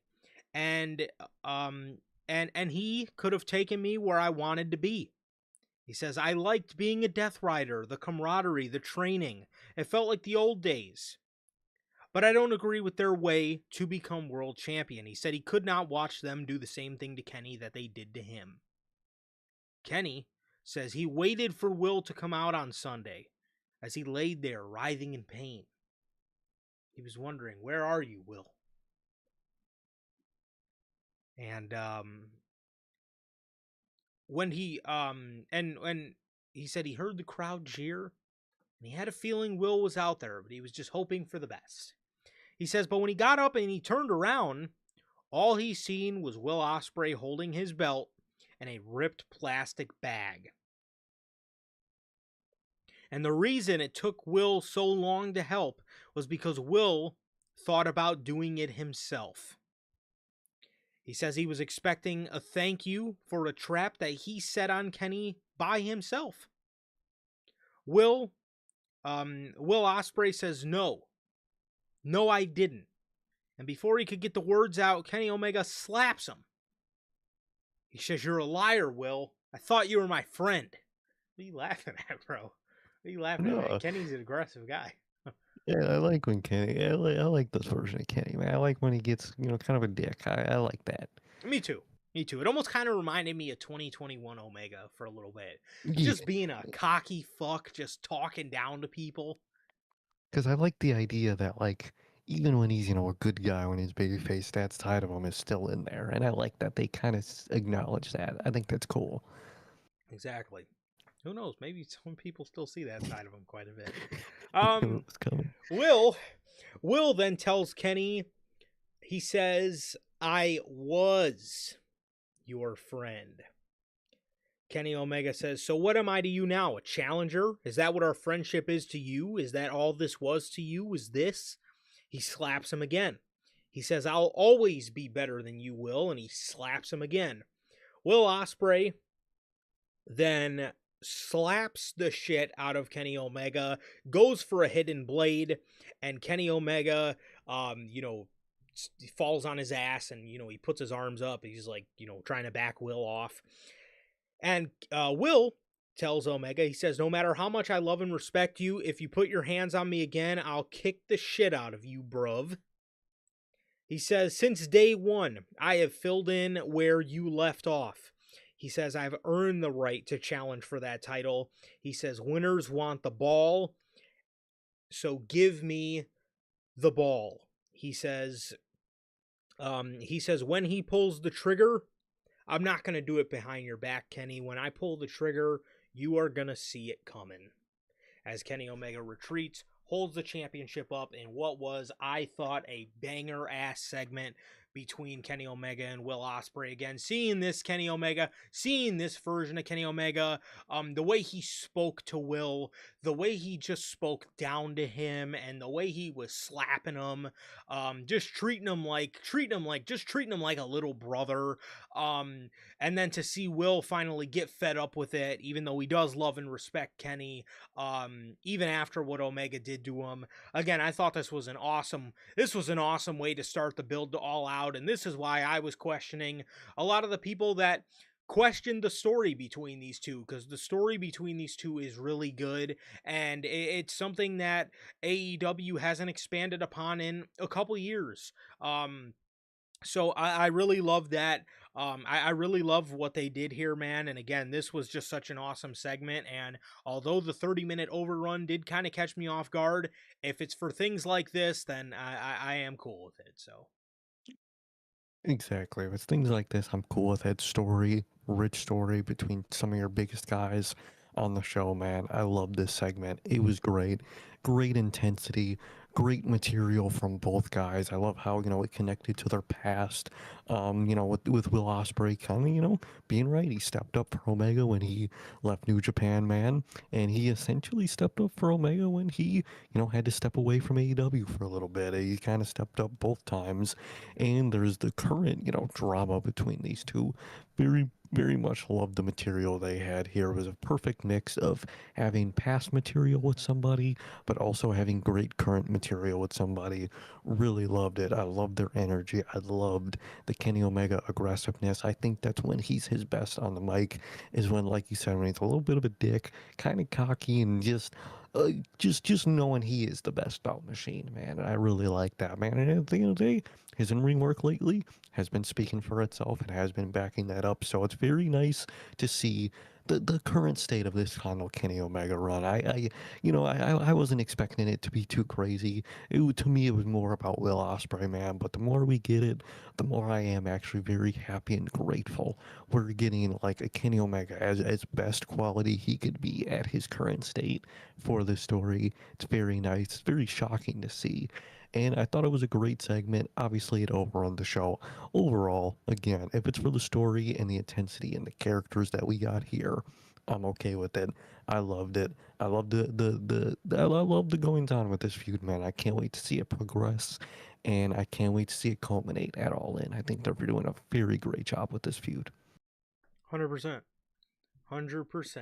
So, um, yeah, again, this is why I was against the idea of Will Ospreay going heel and joining the Death Riders with Kenny Omega, because you really would have put Kenny Omega behind the 8 ball if he was going up against a heel Will Ospreay that he knows now is a killer and is easily going to pull the trigger on his fucking neck, and he's in London. He's got the hometown crowd advantage. Like, that's not something you want, man. I feel like the more beautiful story to tell here is Will Ospreay, the babyface, who's trying to go about it the right way. He's got the hometown crowd behind him, but he's going up against Kenny Omega, who is a guy who has always been a big brother to him and who just is trying to diminish his confidence and tell him how much better he is than him, and again, just declare, superiority over little brother Will here. And I think the better story to tell was Ospreay going into this as the babyface, and going up against a heel Omega, who, like I said, thinks he is unbeatable. So I like it. 100%. I very much really love it. All right, man. We got Monday Night Raw. Okay. But before we get to Monday Night Raw, we got a word from our sponsor here at Notorious Heels. We got a word from none other than W Energy, man. W is an energy drink loaded with vitamins and nootropics, formulated to improve focus without getting the jitters. W is a clean formula, sugar-free, zero-calorie, free from fillers and artificial colorings. And oh, sorry, I messed up. You can use code W to save yourself 10% on your next, or you can use code NHP, not code W. You can use code. Sorry, I fucking messed up again. You can use code NHP. Save yourself 10% on your next W purchase. Truly, always got to shout out Dovey. Whether workout, no matter what, you need the energy for. Dovey's got you, man. It'll give you the energy. You won't have the jitters.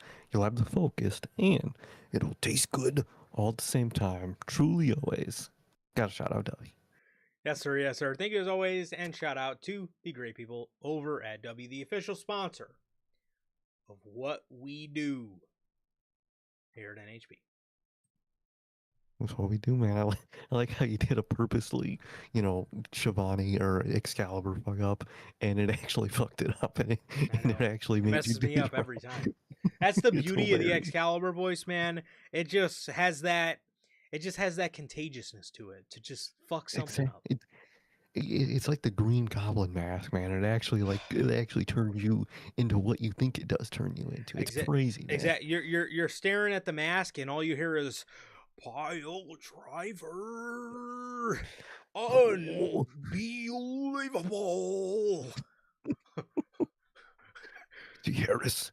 That's all you hear, man. When you look at that fucking mask, you just hear just Harris. Harris. Casadora. Put it on. So we got Monday Night Raw. Yikes. We got Raw. Man. I think this was the 1 week all year. Raw wasn't a yikes. And look at that, man. Yeah. Look at that. Yeah, I know. I'm so used to saying. Oh man. Here we go. Exactly. This thing. Something along those lines. This episode of Raw took place from Des Moines, Iowa. As Mr. Iowa boy himself was not in the building, even though his wife was. He was not there. What are you doing, Seth? This is your hometown, bro. Yeah. Oh yeah, Seth. Oh, come on, Seth, man. This is your hometown, bro. Where are you at? You're really selling Shield Lore that much, man? You're that sad about the end of Shield Lore? Shield Lore. I guess he didn't give a fuck about his devastated. Hometown, bro. I was gonna say he's so devastated that the Shield Lore is over that he couldn't even show up in his hometown, man. What the hell? Or his home city. He didn't take Big E's advice. He can't forget about Shield Chair Lore. Exactly. He'll always remember it, and it fucked him up so much. Yep. Had to miss it. He had to miss the home state. Yeah, he couldn't make it out the bus. No. Roman Reigns opens the show, walking out there, taking about 10 minutes to get out there per usual, having his boy bring him his championship belt. And Roman Oh, wait. says, he said he's done everything he set out to do. He went to the desert and won the Royal Rumble. He beat the old man at WrestleMania. And he beat Seth freaking Rollins yesterday. How mad do you think how mad do you think Punk's going to retaliate with this one? What's with him? Uh-huh. What's with him and beefing with top stars in the company, bro? I think Roman Reigns and Exactly. Hangman got more in common than they think. I think they would probably get along with their mutual disdain of CM Punk, man. But the thing is, CM Punk doesn't take offense to people calling him an old man, even though he said he's not an old man, but he doesn't take offense to people calling him an old man, remember? He wears it as a badge of honor, but you know, But don't call him that. but don't do not call him an old Do man. not. Exactly. I wonder if Punk's gonna say something back to him, like, Oh, he is. fuck your big hefty contract. You think I care? You get paid more than I do, probably a lot more than I do. You think I care? Think I care? Think I care? Like you're the main event on Sunday night. No, I'm not. No, I don't care. I'm CM Punk, man. He says he beat Seth freaking Rollins yesterday. He says he knows around these parts that stings, but he is my brother, and I can only acknowledge so much. Shield lore continues, confirmed. It does continue. It did not indeed end yesterday. He says he can only acknowledge so much, so I'll let you guys do the rest.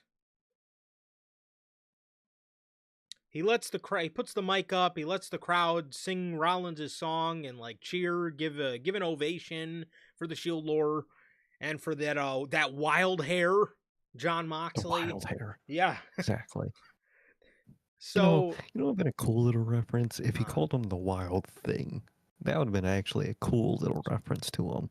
that actually would have been pretty cool. But it's just wild hair. Why didn't he call him the Death Rider? Yeah, it would have been really on the nose, actually. I would have dropped my jaw if he would have dropped a Death Rider line. Yeah, it would have been tough, bro. Roman Reigns and the Death Rider confirmed. That's right. Let's get it. So, yeah, he was wild hair. And, yeah, why didn't he call him the Wild Thing? That would have been fucking That would sick, have been dope. actually. That would have been actually a really cool reference now that I think about that. It would have. It would have indeed. So, we got Roman. He says he can only acknowledge so much, so he's going to let the crowd do the rest, man. And once they are giving their ovation, LA Knight comes out. Interesting choice.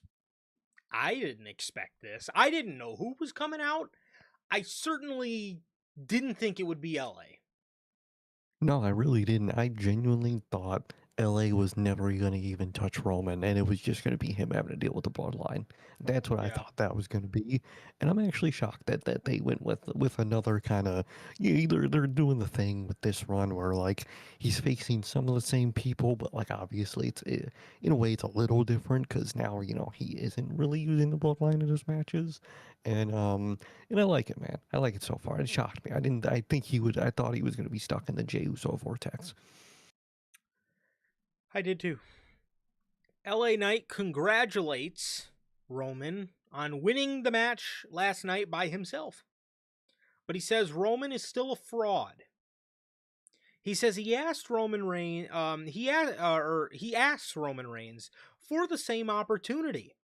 He says you beat Seth Rollins by yourself, so now here I am. You can beat me by myself. You can try to beat me by myself because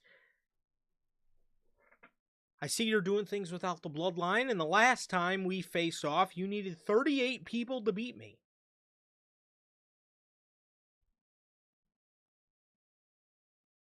Roman says, you cannot call yourself a megastar while you are wearing a Walmart watch. Wow. Yeah. Come on, man. He I know you're a says, big Rolex guy, Roman, but not everybody is. exactly. Yeah, some people have to take pay cuts around Oh, here, Roman. Not you. exactly, Roman. Some people got to take pay cuts. I know you don't have to, but some people do, man. Well, what are the odds that Gotti returns when we're talking about Roman Reigns, man? What are these odds? Yeah, what are these odds, bro? Is this guy coming to all out or what? What's going on with you, Gotti? Exactly. Logan's You know, confirmed. Roman's not going to be there at all out. Roman is confirmed. So so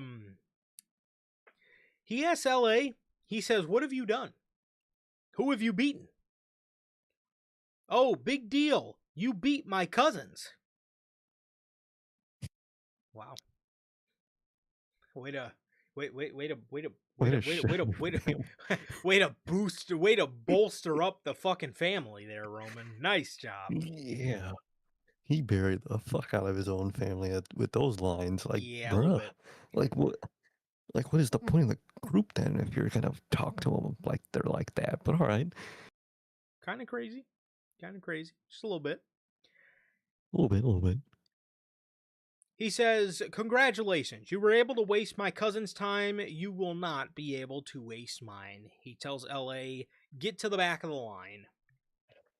LA Knight says, you know, Roman, before you leave, you got so much aura, and you are so much cooler when you are not standing in front of me. He says he is lightning in a bottle. He's everything Roman wishes he could be. And when Roman wants to come out here and make his scrunchy faces again, let me know so I can smack you back to factory settings. He says he is the uncrowned world champion around these parts. And he leaves. Afterwards, there was one other segment with Roman and the Bloodline. Roman was in the back, and the Bloodline, they were trying to run the play. You know what I mean? Like they are every week. This is the worst. This is the worst football team ever in history. They can't run. They cannot execute a play to save their lives. They always want to run the play though. So Horrible football team they are. They might as well join up with Cody. They'd make the ultimate failure fake demon football team. yeah, Put them running their plays. yeah. You get Cody in there. You could add Rusev to the football team. JJ McCarthy. You have a whole team of fake demons. Matt Cardona, Yeah, get Matt Cardona in there too. Yeah, there's a bunch of fake demons a to whole go bunch of around. fake team. So they tell them they're asking Roman, we're gonna run the play on him.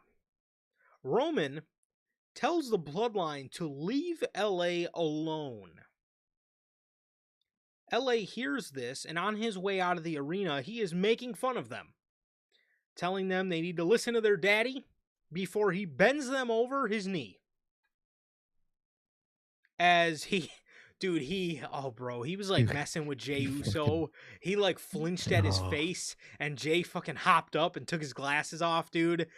Oh, it's hilarious stuff. Jey got bitched, bro. He was bitching. Oh, Jey. dude, he was bitching the fuck out of Jey, bro.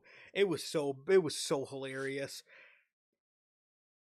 Roman Reigns and LA Knight is interesting because I'm not gonna lie, the very first thing I thought is, are they gonna save this to Money in the Bank?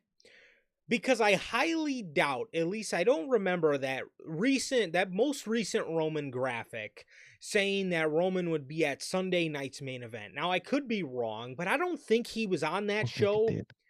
And it made me think to myself, is WWE putting LA Knight in this match because they do not want to put LA Knight in Money in the Bank, because they know people constantly ask for LA Knight every year for the past 3 years to win Money in the Bank.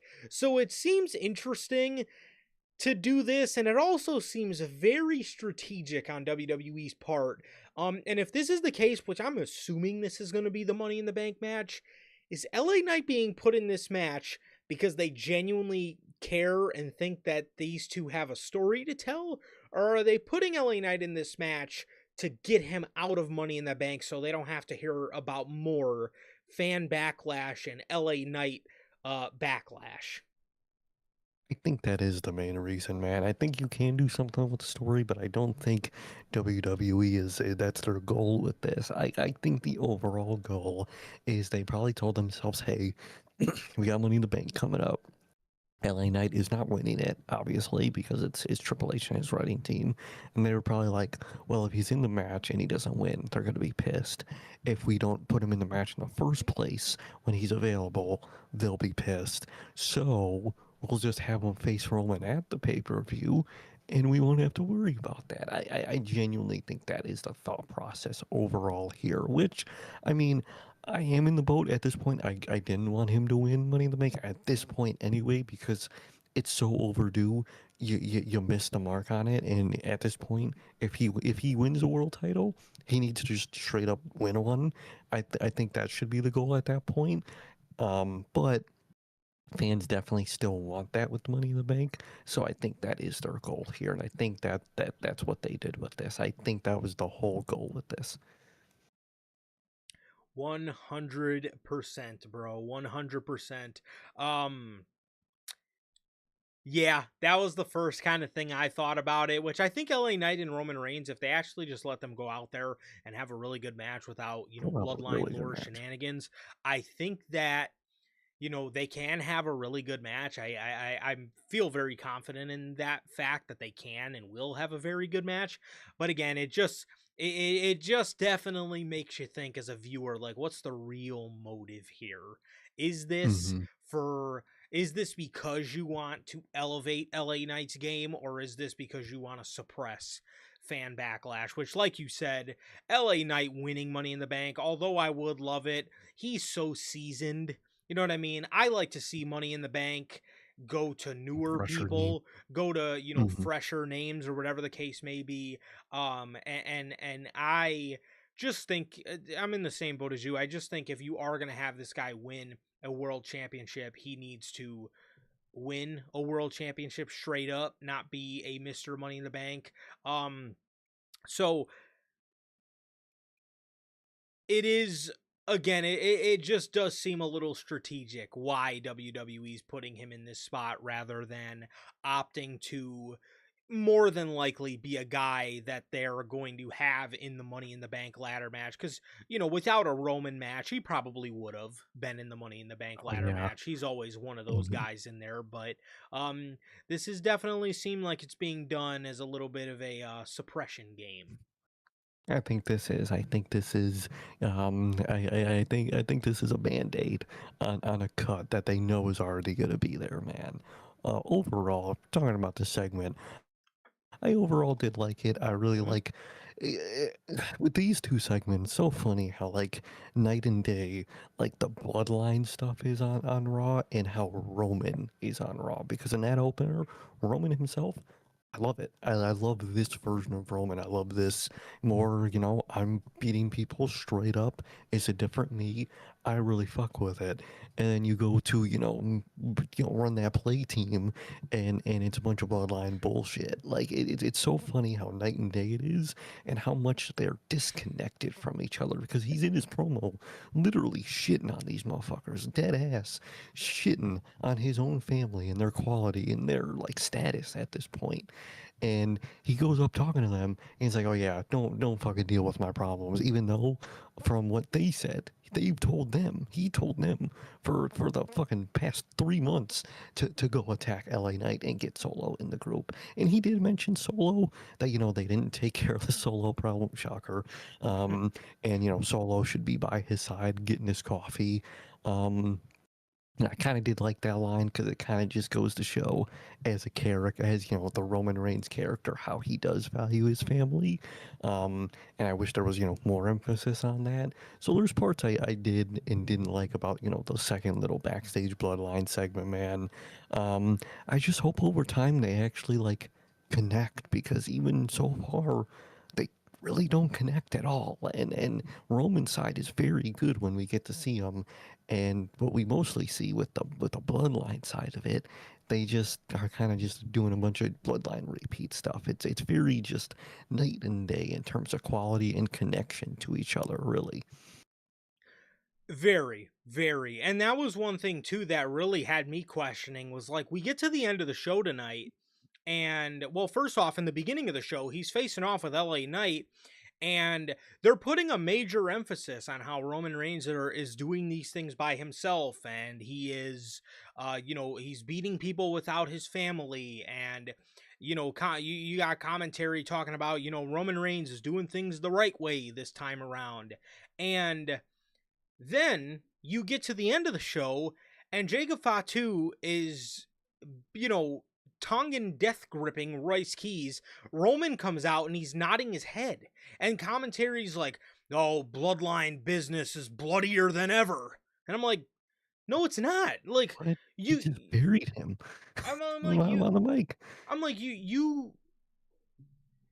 you're having Roman Reigns do his own thing, which is not bloody at all. He's doing things the right way. He's not trying to, use his family that much. And, he's trying to, show them or whatever, what kind of man and competitor he is by, handling his problems on his own.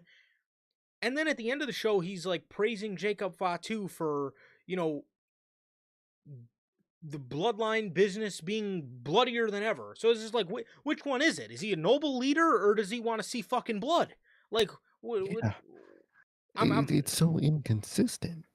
it really is. It doesn't make much sense to me. And again, I don't understand how they don't see this is one side is black and the other side is white. Like these are completely Mhm. opposites of these are completely opposites of like again what you're portraying to me who Roman is when he is alone versus when he's with his family. Again, it's black and white and then bloodline business is bloodier than ever.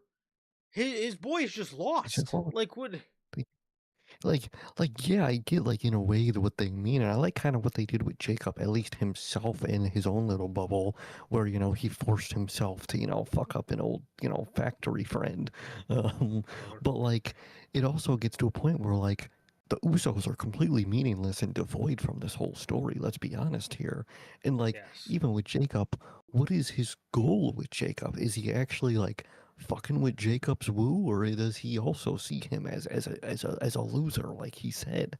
Yeah. Like, what is the goal here? Do you actually want to prop Jacob up, unlike the others, or is it all the same? And if it's all the same, why are you like kind of just propping him up? But like not. It's so very inconsistent. It really is. Like at the core, I think they do have a good storyline in their hands, but they're just like doing weird shit where they're just muddying it up and seemingly just flip flopping from what they want to do from week to week, and it's just frustrating. Um, Overall, I did like the opener, and I like the idea of another LA Night match with this new version of Roman Reigns, quote unquote. Um, but it also is 100% just to have him not win Money in the Bank, and the bloodlines, at least the bloodline part of Roman Reigns, continues to be just meaningless and just inconsistent. Yeah, 100%. And again, half the time it just like half the time like I guess I could see the maybe the I can see the lessons he's trying to maybe teach Jacob. I can get that to Yeah, I can get that to a point where it's like he's trying to teach him that just it's about family, and when it comes to this business you can have your boys but you can't put them over the business in a sense, which is why he's taking out Royce Keys. Like, I get that your boy, but this is our business we got to take care of. This is our legacy, yada, yada, yada.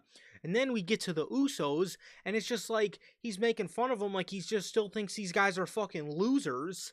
And it, like yeah. and like the only difference between now and back in the day is now he's right, which makes him look even worse. Which is like I think They are that's what losers. that was the beauty of it all them years ago.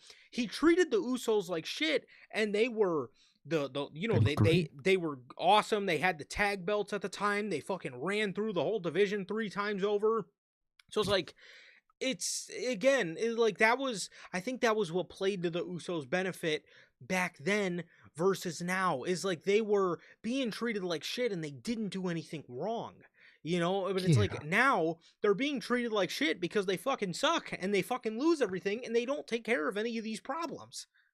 I was gonna say, like, the original storyline, he treated them like shit because, he knew they were great, but he never wanted to think that they could overstep him. So he treated Yep. them like shit to make sure in their mind they knew they were never better than him. But now they're just not better than him. They're losers.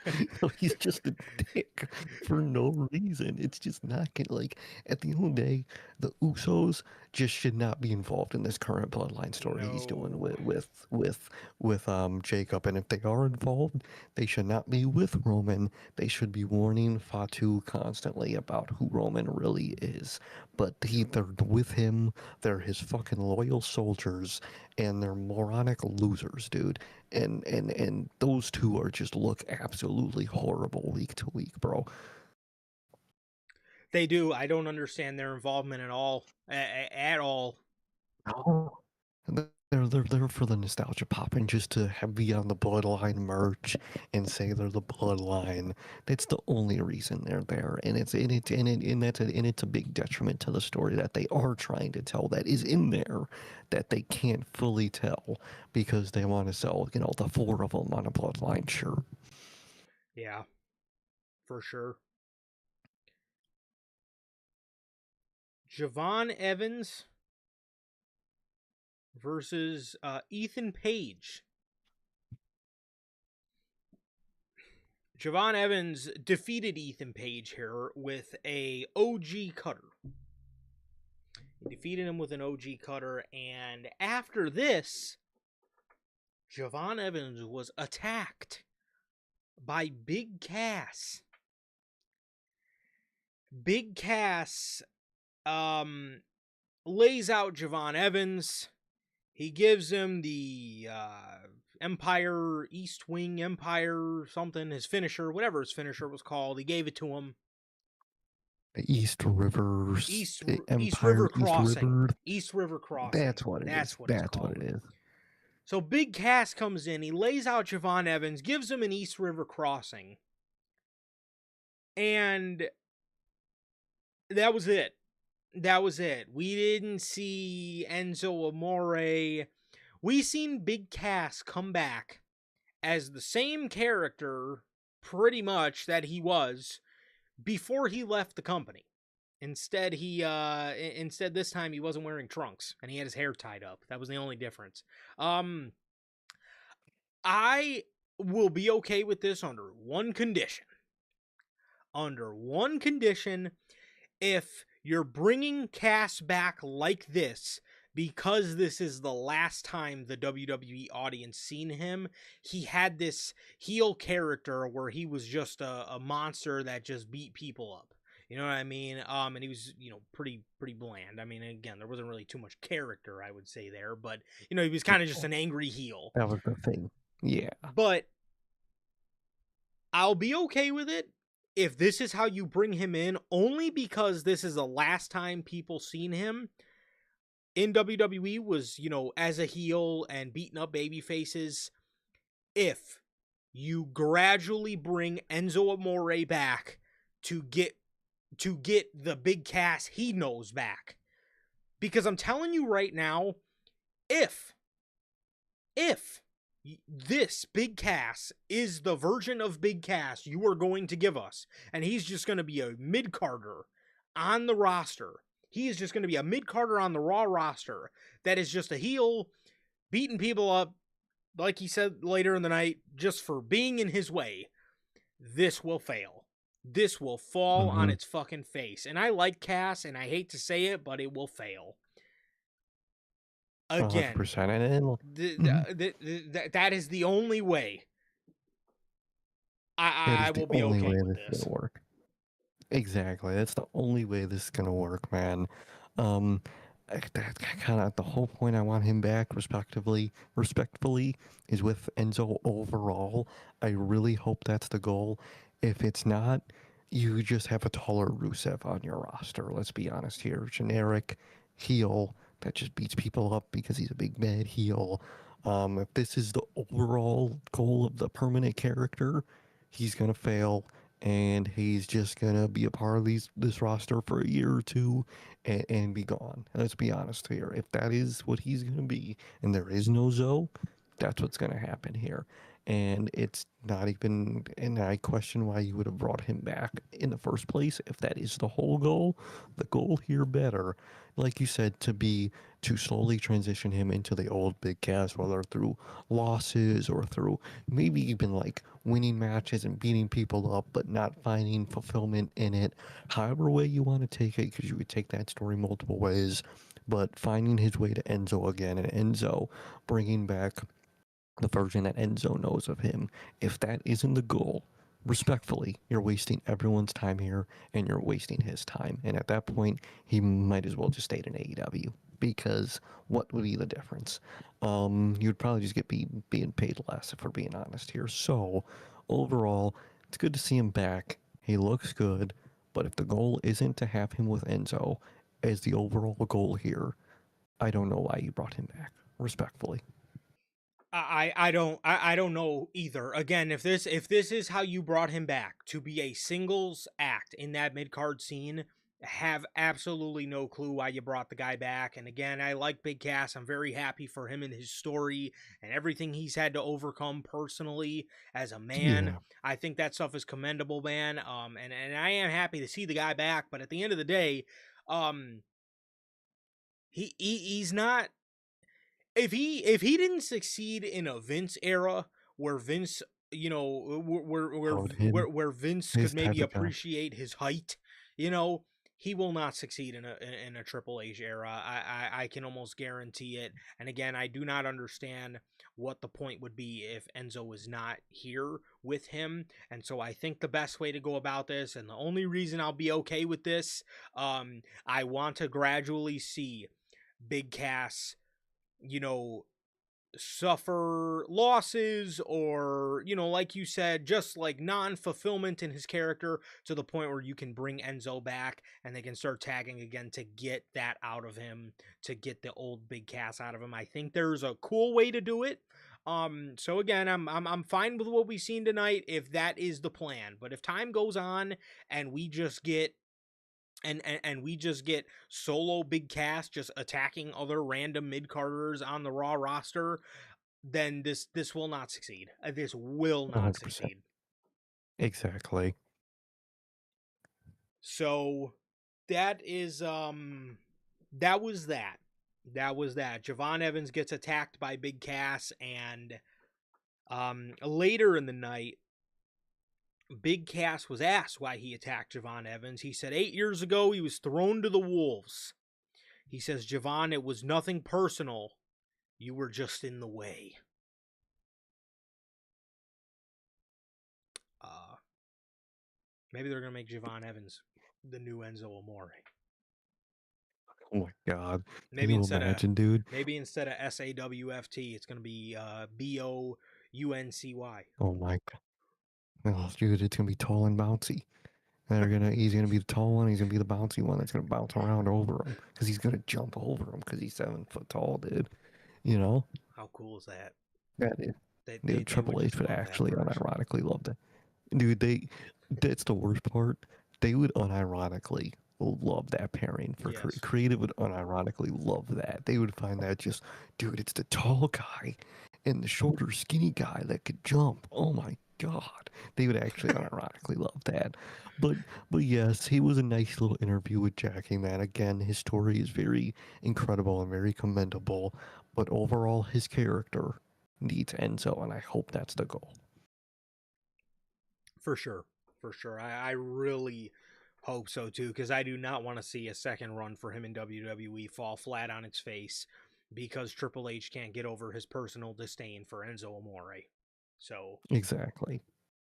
and if Enzo doesn't come back, I'm probably going to point towards that, because at least from the first run in WWE, Enzo tells stories all the time about how Triple H like would yell at him, like legit, like scream at him, over like what he was doing. Now, I'm sure he's a lot more mature now, but you know that Yeah. now we just have to make sure Paul can understand that. We understand it. Hopefully.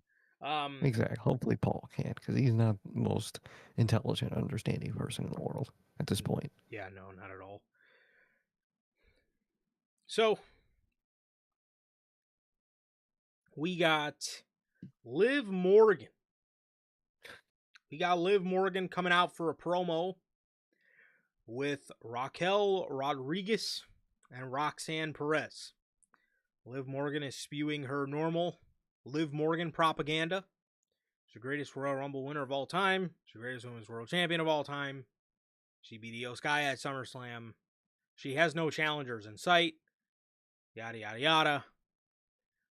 Raquel Rodriguez has a barbed wire Intercontinental Championship. She has a custom belt that is wrapped in barbed wire.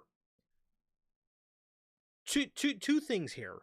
One, the belt looks really cool. It looks It really, does. really cool. If it was held by fucking Sandman or Sabu.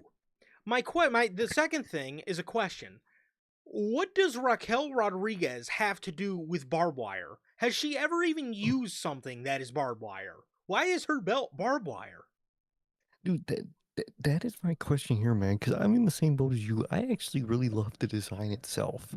If it was fucking John Moxley, because it was very like around the title, and it was like right around the whole title. Visually, it was really sick.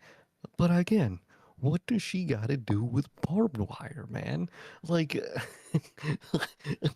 she's not an extreme character. She's not like a death match person. Yeah. Where does the barbed wire come from, dog? I had no clue where that shit comes from, bro. I don't know who this title was meant for, but it was not meant for Raquel. Do not understand why she has a barbed wire custom title when she has nothing to do with barbed wire. I don't get it. I was so confused looking at this belt because I'm looking at it and again I'm like, wow, that would look great around fucking Sabu's shoulder. Like that would look so cool. But I'm just sitting there questioning like, who thought? Let's give Raquel a custom belt. Okay, what do we do?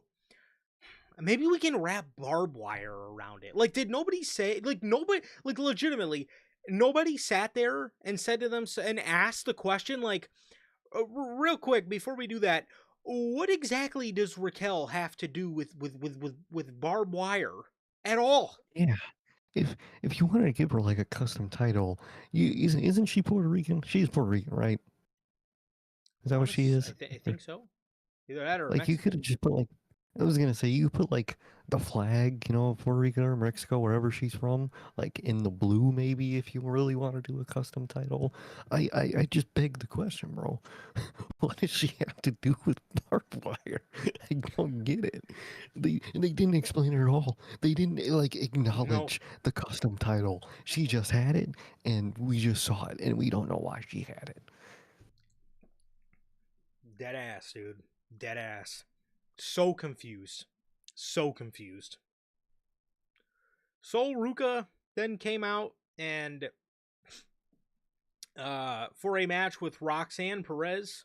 Sol ends up winning this match by way of disqualification because Liv Morgan just blatantly hit her right in front of the ref. So the ref called the bell. And after this, the Judgment Day were attacking Sol Ruka. And we got the theme music for Becky Lynch. Becky Lynch comes out. I'm not going to lie. I got scared that she was going to face off with the Judgment Day, but then just start fucking whooping up on Sol Ruka again because she, beat her for the IC title the last time we seen her. I'm thinking to myself the whole time, I'm like, dude, I would really like to maybe see like a babyface Becky go up against Liv, but I had a bad feeling. I was like, dude, I know she's just going to hit Sol Ruka. But by the time Becky Dude. got in the ring, Sol was gone. Yeah, I thought the same thing. I thought the same thing too, bro. Because when she was like getting close to the ring, it was like Raquel in the middle of the ring. So I thought that she was like gonna go face to face with Raquel and be stuck in the IC title vortex forever. Mm-hmm. And they thankfully didn't do that, man. Mm-hmm. And she in fact said the opposite, which really popped me. 100%. Becky Lynch gets in the ring, and Raquel like steps to her. And Becky looks at Raquel and she says, "Do you think I'm back for you?" She said, my work with that title is done. I already made that title." She said, "I'm back for you." And she points at Liv. She says, "And I'm back to make sure it's not another 100 days before you defend it." She says she is the worst women's world champion of all time. Wow. She Look says at it that. she says it it's not just me saying it. Everybody says it. Yeah, she really hit that line again, and it works every time still. It really does. She says, Liv says Becky is only back because she's jealous of her. She says, "I don't care that you're back. You are not getting a shot at my title." She then goes to leave, and Becky says, "That's funny coming from someone who's not even the best women's world champion in her own group." She says, "As a matter of fact, you're not even the best women's world champion that slept with Dominic Mysterio." Right. Damn. That one was a brutal line. After this, Liv Morgan is standing on the stage thinking she got out of this high and dry, and the pyro fucking blows up right behind Liv Morgan as she gets scary as hell. And we see the return after 4 months out for Stephanie Vaquer. Stephanie attacks the Judgment Day. She pretty much waxes all of them. She then gets in the ring, attacks Liv Morgan. Liv retreats with her group as Becky and Stephanie go face to face. Becky tells Stephanie, "Stay out of my way," and Becky tells her, "Or what?" Paul, good shit, dude. Good shit. I gotta say, him bringing back Stephanie Vaquer, A, is a plus, and him bringing back Becky Lynch, but this time in more of a babyface way, I think is fucking perfect to go up against Liv Morgan. And I think this is exactly what Liv Morgan needed, was some Mm-hmm. challengers and some legit challengers by way of getting Lynch back into that title picture and back into that main event scene. Obviously, she did what she had to do with the IC championship, and it worked when it worked, last year, but it was time for her to be in that world title scene again. And more importantly, I think it was time for her to transition into a babyface role again. I think she had done all she, was doing as a heel. I think her heel stuff, I think it did run its course. And I think it was time to again transition her into a babyface. Again, I think just the current state of the roster, this can present some very interesting opportunities for Becky's character now that she is a babyface in a division that has a heel champion. 100% overall, man. I really like the decisions that Triple H made here, man. I can't believe I'm saying it. But really is doing what Liv Morgan needed, which was just big challengers, man. And big, not just match challengers, but just big, character challengers, which I think is really good. Obviously, Stephanie Baker is back. Great to see her. Love seeing her back. She's a great foil for Liv, so I'm very glad that she's back. And Becky, dude. Becky's back, more in a babyface setting this time. Perfect foil for Liv, man. I really like the back and forth they had. They seemingly already first night out, seemingly have a lot of good chemistry together, so that's very nice to see, dude. Again, love the more babyface side to Becky with this, man. Kind of doing the same cockiness stuff that she does as a heel, but now towards a heel like Liv. Very much like it, and very much is how you do that soft transition to keeping the character you are, just doing it in a little different way. Becky's too goated, man. One of the best in this business. Easy, man. truly is one of the greats, man. I love seeing Becky back. It's so refreshing. Like she said, she made the IC title famous, and now she gets to put more work into making that Liv's title even better than it is, man. So very much love to see that, and I love the idea of even some Becky and Stephanie Vacker, kind of beefing there, going for the same title. Very much like the scene they're setting up right now. Very happy with what we got. Same here. Same here. Paul Heyman is in the back watching a Brock Lesnar video package, and Obafemi walks up to Heyman and he says, I never got to thank Brock for everything he said about me and for everything he did for me. He said, so the next time you see Brock, can you tell him I said thank you? Paul Heyman says it would be a pleasure. And he shakes Obafemi's hand. Obafemi then comes out for a promo. It was a really good promo. I guess this was kind of just a cap off of everything they did at SummerSlam, or maybe like a final cap off on everything with Lesnar. The real bread and butter came after this, but Oba went out there and he said he thought that Brock was put down at WrestleMania, but Brock came back to make sure he was right in thinking that I was the one. He said the first time around, everybody asked, can Oba swim? He said over time, the question became, can Oba hold his breath underwater? He said, and once Brock got his answer and I was able to hold my breath underwater, it was enough to put Brock down and finally let the beast rest. He says if anyone has a problem with him, and if anyone has a problem with him being the one who holds the torch, they will have to answer to the ruler, the destroyer, the bringer of war, Obafemi. Really nice promo. Again, it was just, it was Oba. I don't know where he comes up with all these lines, but he has got a way with words, I must say. He's very well spoken. I don't know if somebody's writing his promos for him, or I don't know if this is a collaborative effort, or I don't know if he just goes out there and they give him bullet points, but if this is something where he is given bullet points, or if he just goes out there and freestyles it, then that is quite the talent, because he has certainly got a way with words, if that's the case. He always manages to put things very nicely whenever he's on the promo. He really is great at that. Again, don't know if it's, a collaborative effort, if he's, got a main writer or he's working with somebody, or again, he just goes out there and kind of just comes up with the stuff himself, man. Either way, he is just very great at like painting a picture of like what he's doing in a visual way. Again, like the whole, he has the torch and he leads the torch.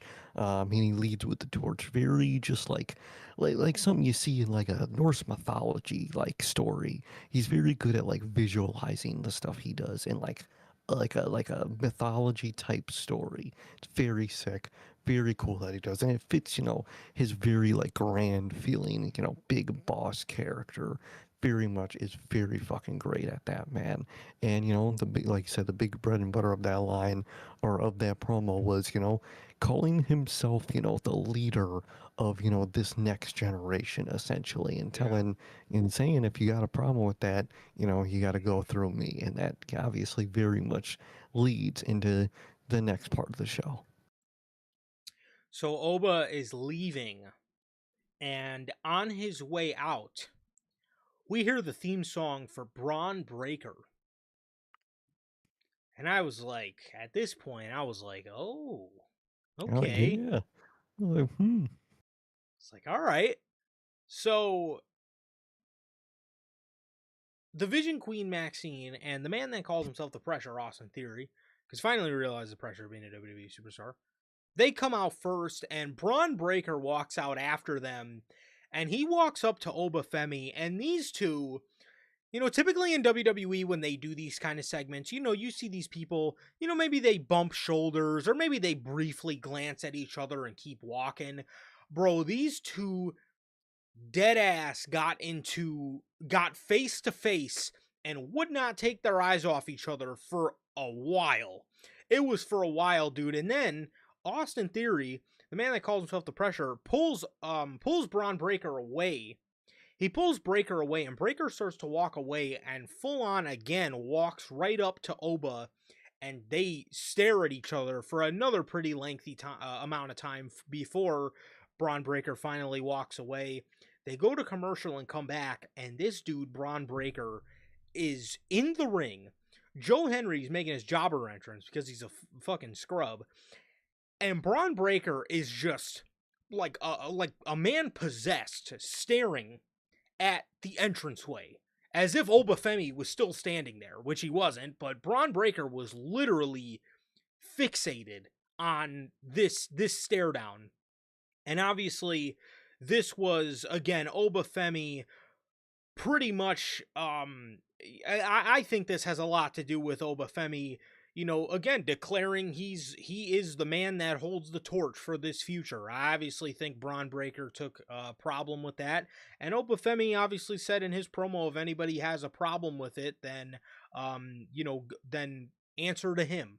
And I think Braun Breaker's got a problem with it. The only problem is, when is WWE finally gonna give us this match? You know what I mean? Because they've done this before with Braun and Jacob Fatu, where they've had these guys stare down, and everybody was like, "Oh my God, this is the match of the future!" And these guys haven't even sniffed in each other's direction since that moment.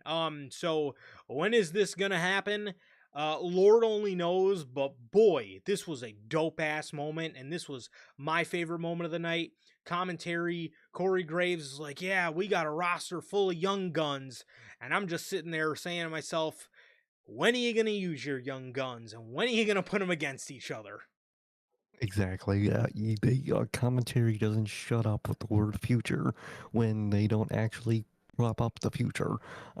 So that's just a massive problem with them, man. But this was fucking great. I love the face off they did.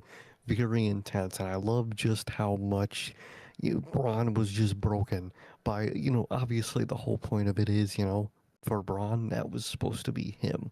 And he stuck with these bums, and everything essentially got stolen from him. And he's pissed, and it was fucking very great.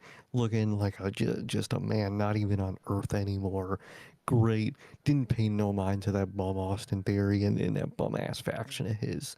And we keep saying it. We've said it before that we think the goal is for him to leave and turn on the vision and leave the group. Now I think that is actually the very honest and open goal of them with them with Braun right now, and that's very good to see.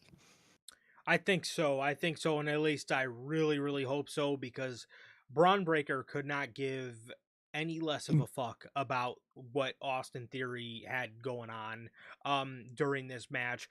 Joe Henry gets on the outside of the ring and he attacks Austin Theory. He gets in the ring, and poor Braun has to sell for him for a couple moves before Braun ultimately decks him with a spear and picks up the victory, obviously, and immediately grabs his belt and storms to the back. Now, where things got really interesting, man, is Austin Theory jumps in the ring, and because I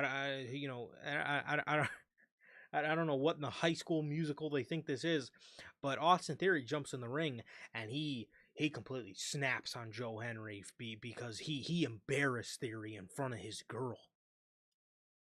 Brother. Can you believe he did that Dude, to the Pressure? I'm gonna just start calling him Flash Thompson, bro, because that's who he I is, was bro. gonna He's say just Flash. that.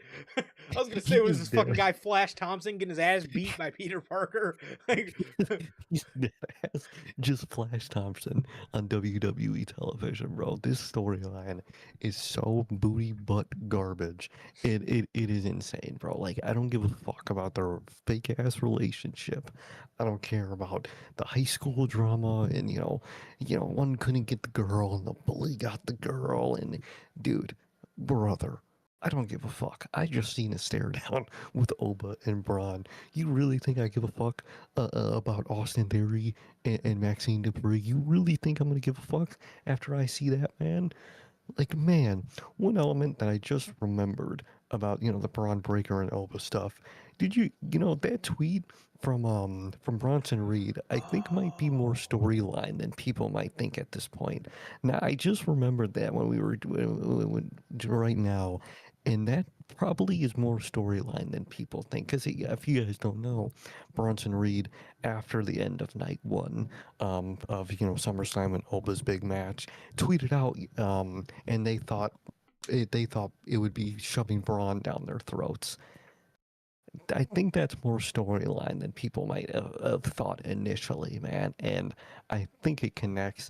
And at least I hope that, he joins still and that they're still at least allies when he comes back. And they're separate from the vision, but they're still, if even if not together, at least allies when Reed comes back.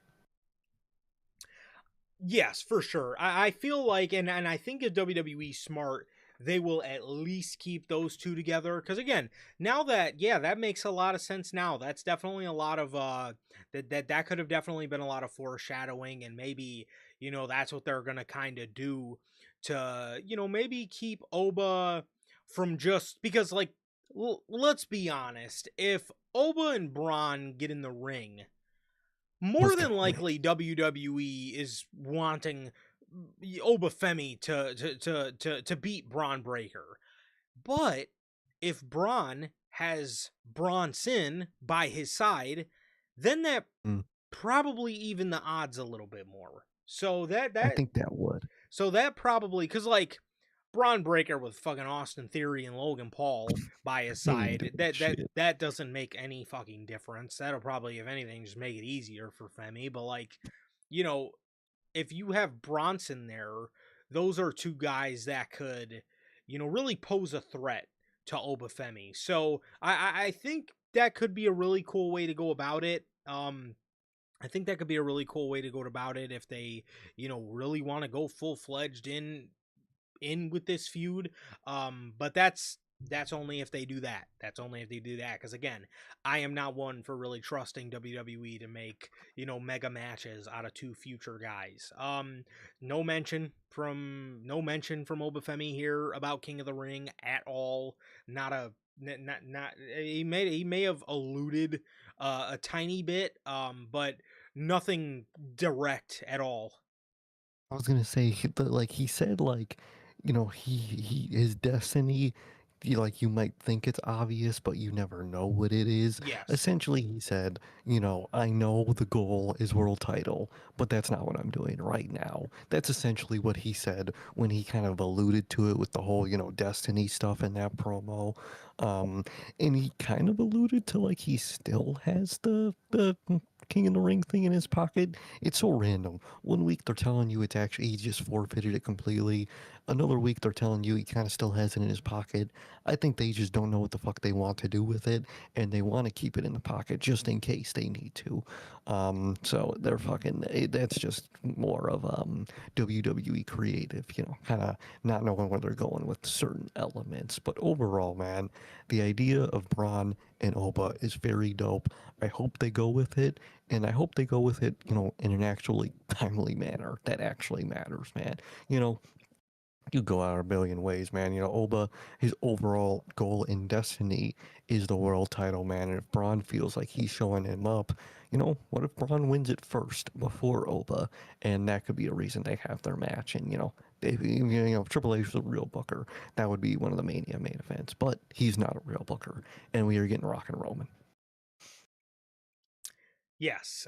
Yes. I could. Yeah. Yeah. It's one thing I can at least confidently say. I don't get the vibe that WWE is trying to do one of their classic tactics and make you forget about something because they did put King of the Ring real big on his No. Trons.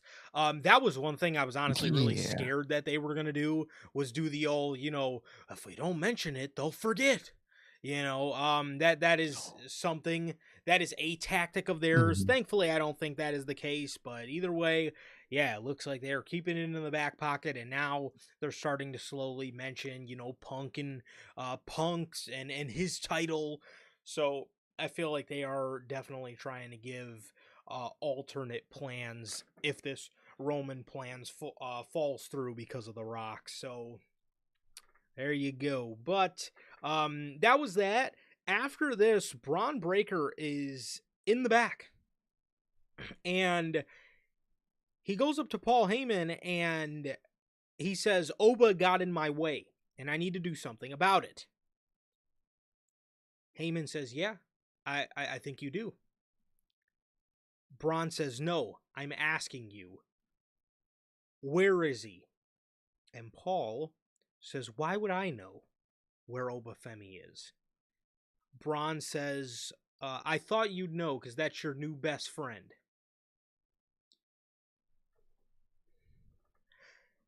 Very interesting. Very interesting here. Very, very, very interesting here because obviously you have Braun Breaker calling out the fact that he is friendly with Obafemi, Hmm. and he was standing there when Brock Lesnar, quote unquote, passed the torch to Obafemi. So this is very interesting in terms of the mentality with Braun Breaker. Is this going to be something where he's getting frustrated with Paul Heyman to the point where he leaves Paul Heyman? Or is this going to be a swerve where Paul Heyman ultimately ends up with Braun Breaker and he's secretly working with Braun Breaker the whole time to Hmm. throw Obafemi off of his game? Exactly. They have a lot of options they could take this, but either way, I love, at least for right now, the seeming frustration with Braun, with Heyman, for being, buddy buddy and at least cordial and friendly with Oba Femi. I like that jealousy that's really going through with Oba or with Braun and his character right now, and he's putting it towards Heyman. I really like it. I think, yes, I really like it as well. I really like it as well, man. And I did forget to mention that the Alpha Academy did save Joe Henry after Austin Theory was, beating up Joe Henry because he was embarrassed of what he did to him in front of his girlfriend. Flash Thompson, bro. Flash Thompson got beat up by Akira Tozawa, and we're just waiting for Spider-Man to return, apparently. Well, Spider-Man may be Joe Henry. It's Spider-Man Joe Henry. I thought Spider-Man would be Oh yeah, I guess it would be Otis Otis. because he's trying to get the girl. That's right. That's Exactly. right. So we gotta wait for Spider-Man to return to really see the continuation of the story. So who's Joe Henry here? He's just a random bum, just a random, just extra that's getting beat up. Dude, didn't you just love, when he got on the outside of the ring and gave Austin Theory that just ever so violent discus lariat he had? Didn't that just look awesome? Biscuit Lariat, dude is a bum, dude. I can't stand him. I'm glad they're treating him like a jobber though. That's what he They is. are. It gives me true joy seeing him dude, the way Braun speared him, packed him up, and then fucking drug him out of the ring. Like, get this bum out of Oh, here, dude. exactly. He's a bum. So, uh, what else do we got here? We got Chad. Oh, another thing I forgot to mention. Little Easter egg on tonight's show was during that Braun and Paul Heyman backstage Yeah. segment. Lyra was complaining to Adam Pearce. Very interesting to see what she was complaining about. More than likely, it's IC title stuff, but a man can dream that it's world title stuff. But I was gonna it's more say than likely IC title. an old foe of hers came back, and an old foe of hers is seemingly gunning for the world championship. So that's So interesting. it'd be very cool, man. I wouldn't mind if obviously the overall goal should be her in the world championship, but you can never fully trust WWE. Yes. But with Becky being more on the babyface side and now her being a heel, I think is a really cool way to interact. I would really like an interaction again Mhm. from those two and how things kind of flipped. Same. Same. I would like that too. Chad Gable. Chad Gable comes out here thanking the fans. Yeah, he took the free ride out here. That's for sure. Chad Gable thanks the fans for sticking with him. Mhm.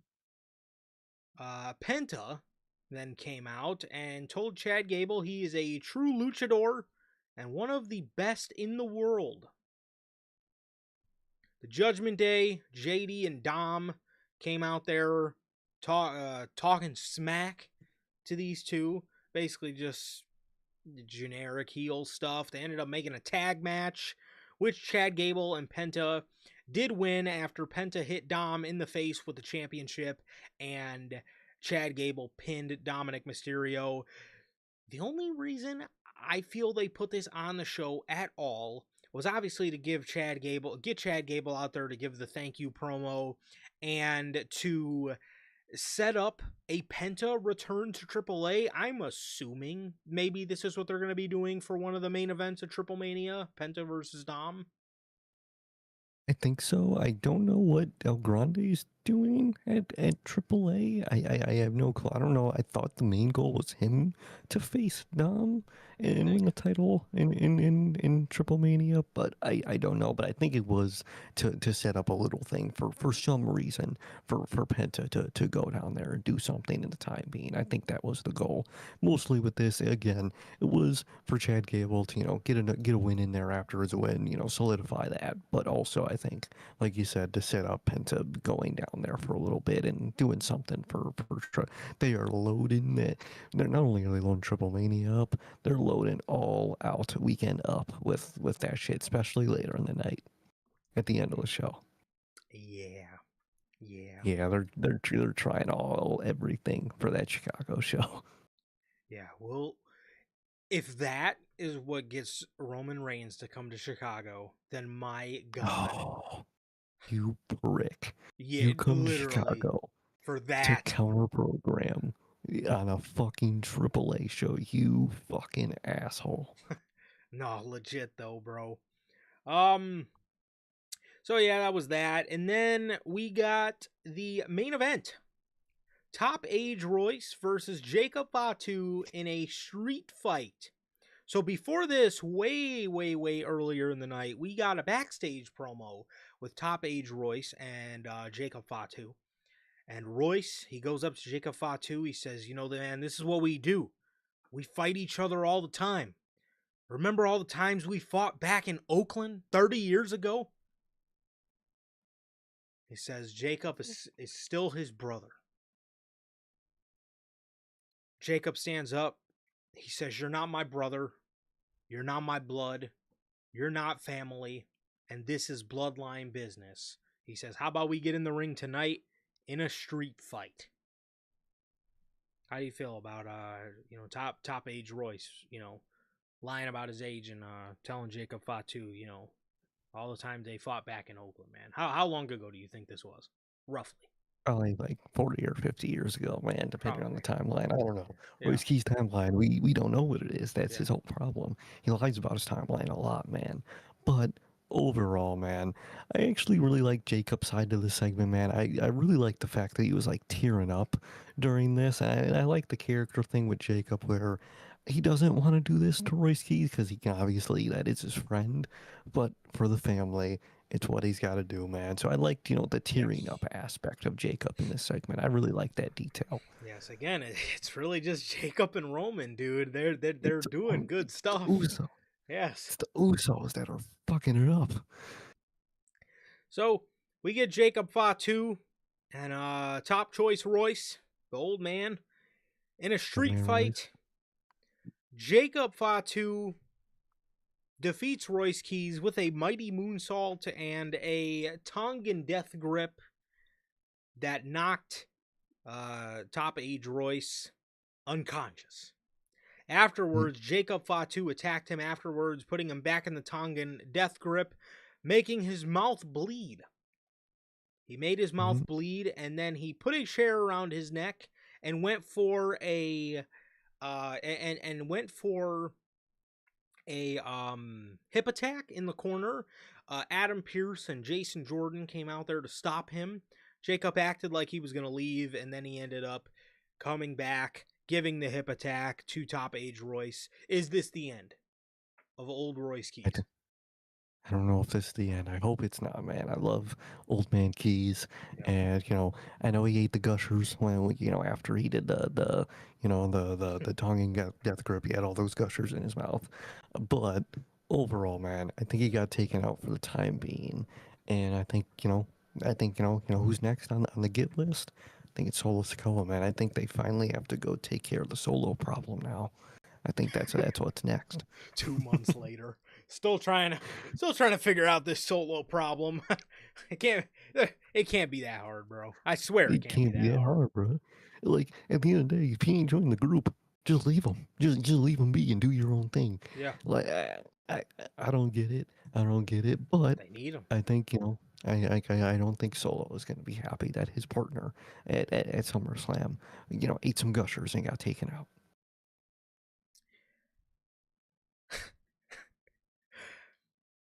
Fatu is out there, and Roman Reigns comes out and gives the nod of approval to Fatu. And again, we spoke about it earlier in the night. Is Roman Reigns a noble leader, or does he, or does he want to, or does he want to see these people getting destroyed, bro?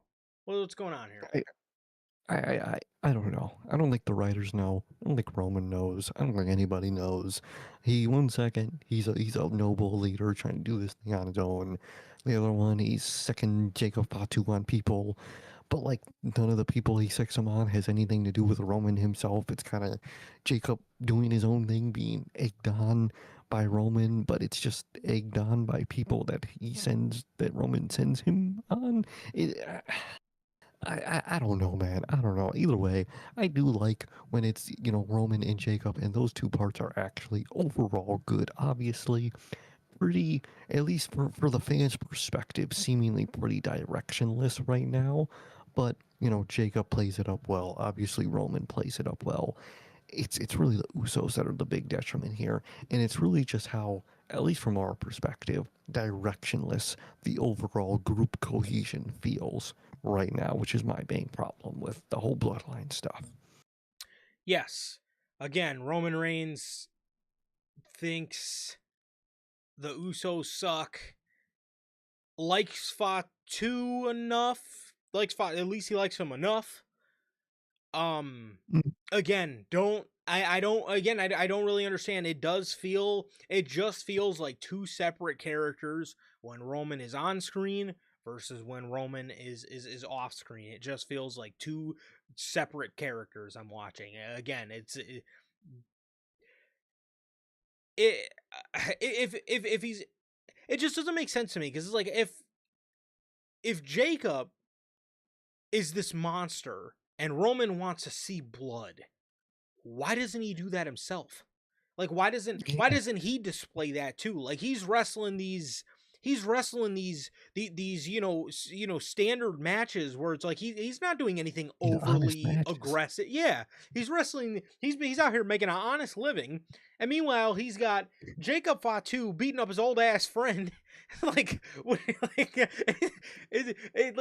like, but then it's like Roman's character is like again why doesn't he display that if he's teaching it to Jacob Fatu? And if he doesn't display that, why is he not taking Fatu under his wing, showing Fatu how to not be a hothead? Like Fatu's been a hothead. You don't have to teach him to do that.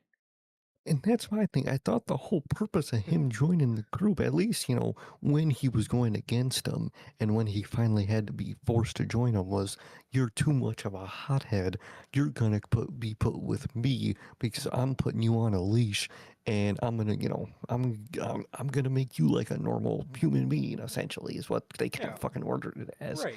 But like now he's sicking him on people. He's the hothead, but he's just sicking them on people. It just makes no sense. It just makes no sense. It's very inconsistent. The same reason he was forced into the bloodline and into, working under Roman isn't what is Roman is doing with him. It's very frustrating and very just seemingly week to week, they just decide what the fuck they want to do that week, and well, that sounds cool, we'll do that. And like, they want that heel bloodline aura, but that's not what the story is. But they keep wanting the heel bloodline aura when they could have overall new direction, honest bloodline aura. I don't know. I don't know with them. I don't Uh, think they know, and uh, that's the problem. Again, it's like part of it works, but part of it doesn't. Like on one hand, he don't really he don't really it's again it seems like he really likes Jacob Fatu, and it seems like he wants to take him under his wing, and it seems like it seems like more so he's more disgusted with the Usos, but then it's like the actions don't match the whole reason Fatu was put with him in the first place. Yeah, it just doesn't. So I don't know, man, but the real weird thing at the end of the show, Roman Reigns gets back, and there he was, little old Rey Mysterio. He tells Roman, "Hey, how's it going? I'm the general manager of AAA." And Roman says, "Yeah," and he's like, I need a word with you." And they walk off. Rey Mysterio needs a word with Roman Reigns. And he tells them, obviously, he's the AAA GM. What could what could what would what would Rey Mysterio need Roman Reigns services for? I don't. Is We is know he the answer to it. is he bringing Roman Reigns to Triple Mania? Is he bringing Roman Reigns to Worlds Collide to combat AEW? Is he asking for the services of the Usos so we can so we can get the Usos versus the Lucha Bros in WWE? Are we getting is he asking for the services of Roman Reigns so we can see him take on Omos in AAA? Any guesses? Any guesses on what they need Roman Reigns services in AAA for? Overall, my guess is just to counter program All Out, and maybe, yeah, I would fucking be appalled if he wrestled on it, but at least to just show face on that Worlds Collide show to counter program All Out. I think that's the main goal. I didn't even think about it, but you just mentioned it. I could maybe see getting the Usos down there for something, and, maybe that's, more bloodline tension is him, that he, new play. You guys got to go down to AAA for a little bit. Don't know if it could be that. Um, my big guess is counter programming All Out for at least my guess. What about you? I thought I know they got this new like Perros del Mal group in AAA. They do. Is he They do have that. is he gonna ask for the Bloodline to like come and take him out? Again, is this Usos versus Lucha Bros? Is he gonna ask for Jacob Fatu so we can get Jacob Fatu versus Pagano? Are we gonna? Is he asking for Roman Reigns so we can get Roman Reigns versus Psycho Clown? To me, I don't know exactly what it is. I'm assuming it has something to do with Triple Mania, or like you said, I'm assuming it has something to do with that show in Chicago. Even that counter program's All Out, even though Roman Reigns never comes to Chicago. I did think AAA because isn't one night in Las Vegas, or I did They, think Triple Mania because of that reason. yeah, Triple Mania, the one night is in Vegas, and the other night, 2 nights later, is in Mexico. And I think they're gonna like WWE side load at that Vegas first night. So more than likely, I would think that night he might make it like show face or do something maybe, or again he wants him to send someone from the bloodline down there. Yeah, yeah. If WWE was smart, you know, I would say the best thing they could do out of that is asking Roman Reigns for the Usos so we can get Usos versus Lucha Bros in WWE. I think that would be something cool to do in AAA. But other than that, absolutely just random, or so Very, random at the end of very Raw. very random at the end of Raw, man. No matter what, I was like, it got to a point, I close the notes, I fucking put my phone down. I know the show's about to fade out, and I look back up, and he's just standing in the back looking at fucking Rey Mysterio, and Rey Mysterio's just looking at him like a dork, and I'm like, wait, what the why is this still on? I was so confused, and I'm still fucking confused. So confused, dude. So fucking confused. Nonetheless, um, that was everything. That was everything for Monday Night Raw, man. That was everything for Monday Night Raw, and that was everything for your week of wrestling, man. Here today. Thank you guys so very much, as always, for joining us. And yes, man, we really appreciate you guys. We really appreciate you guys being here with us. This has been an awesome episode of Unscripted. This has been episode 311. Thank you to everybody who joined us in the live chat.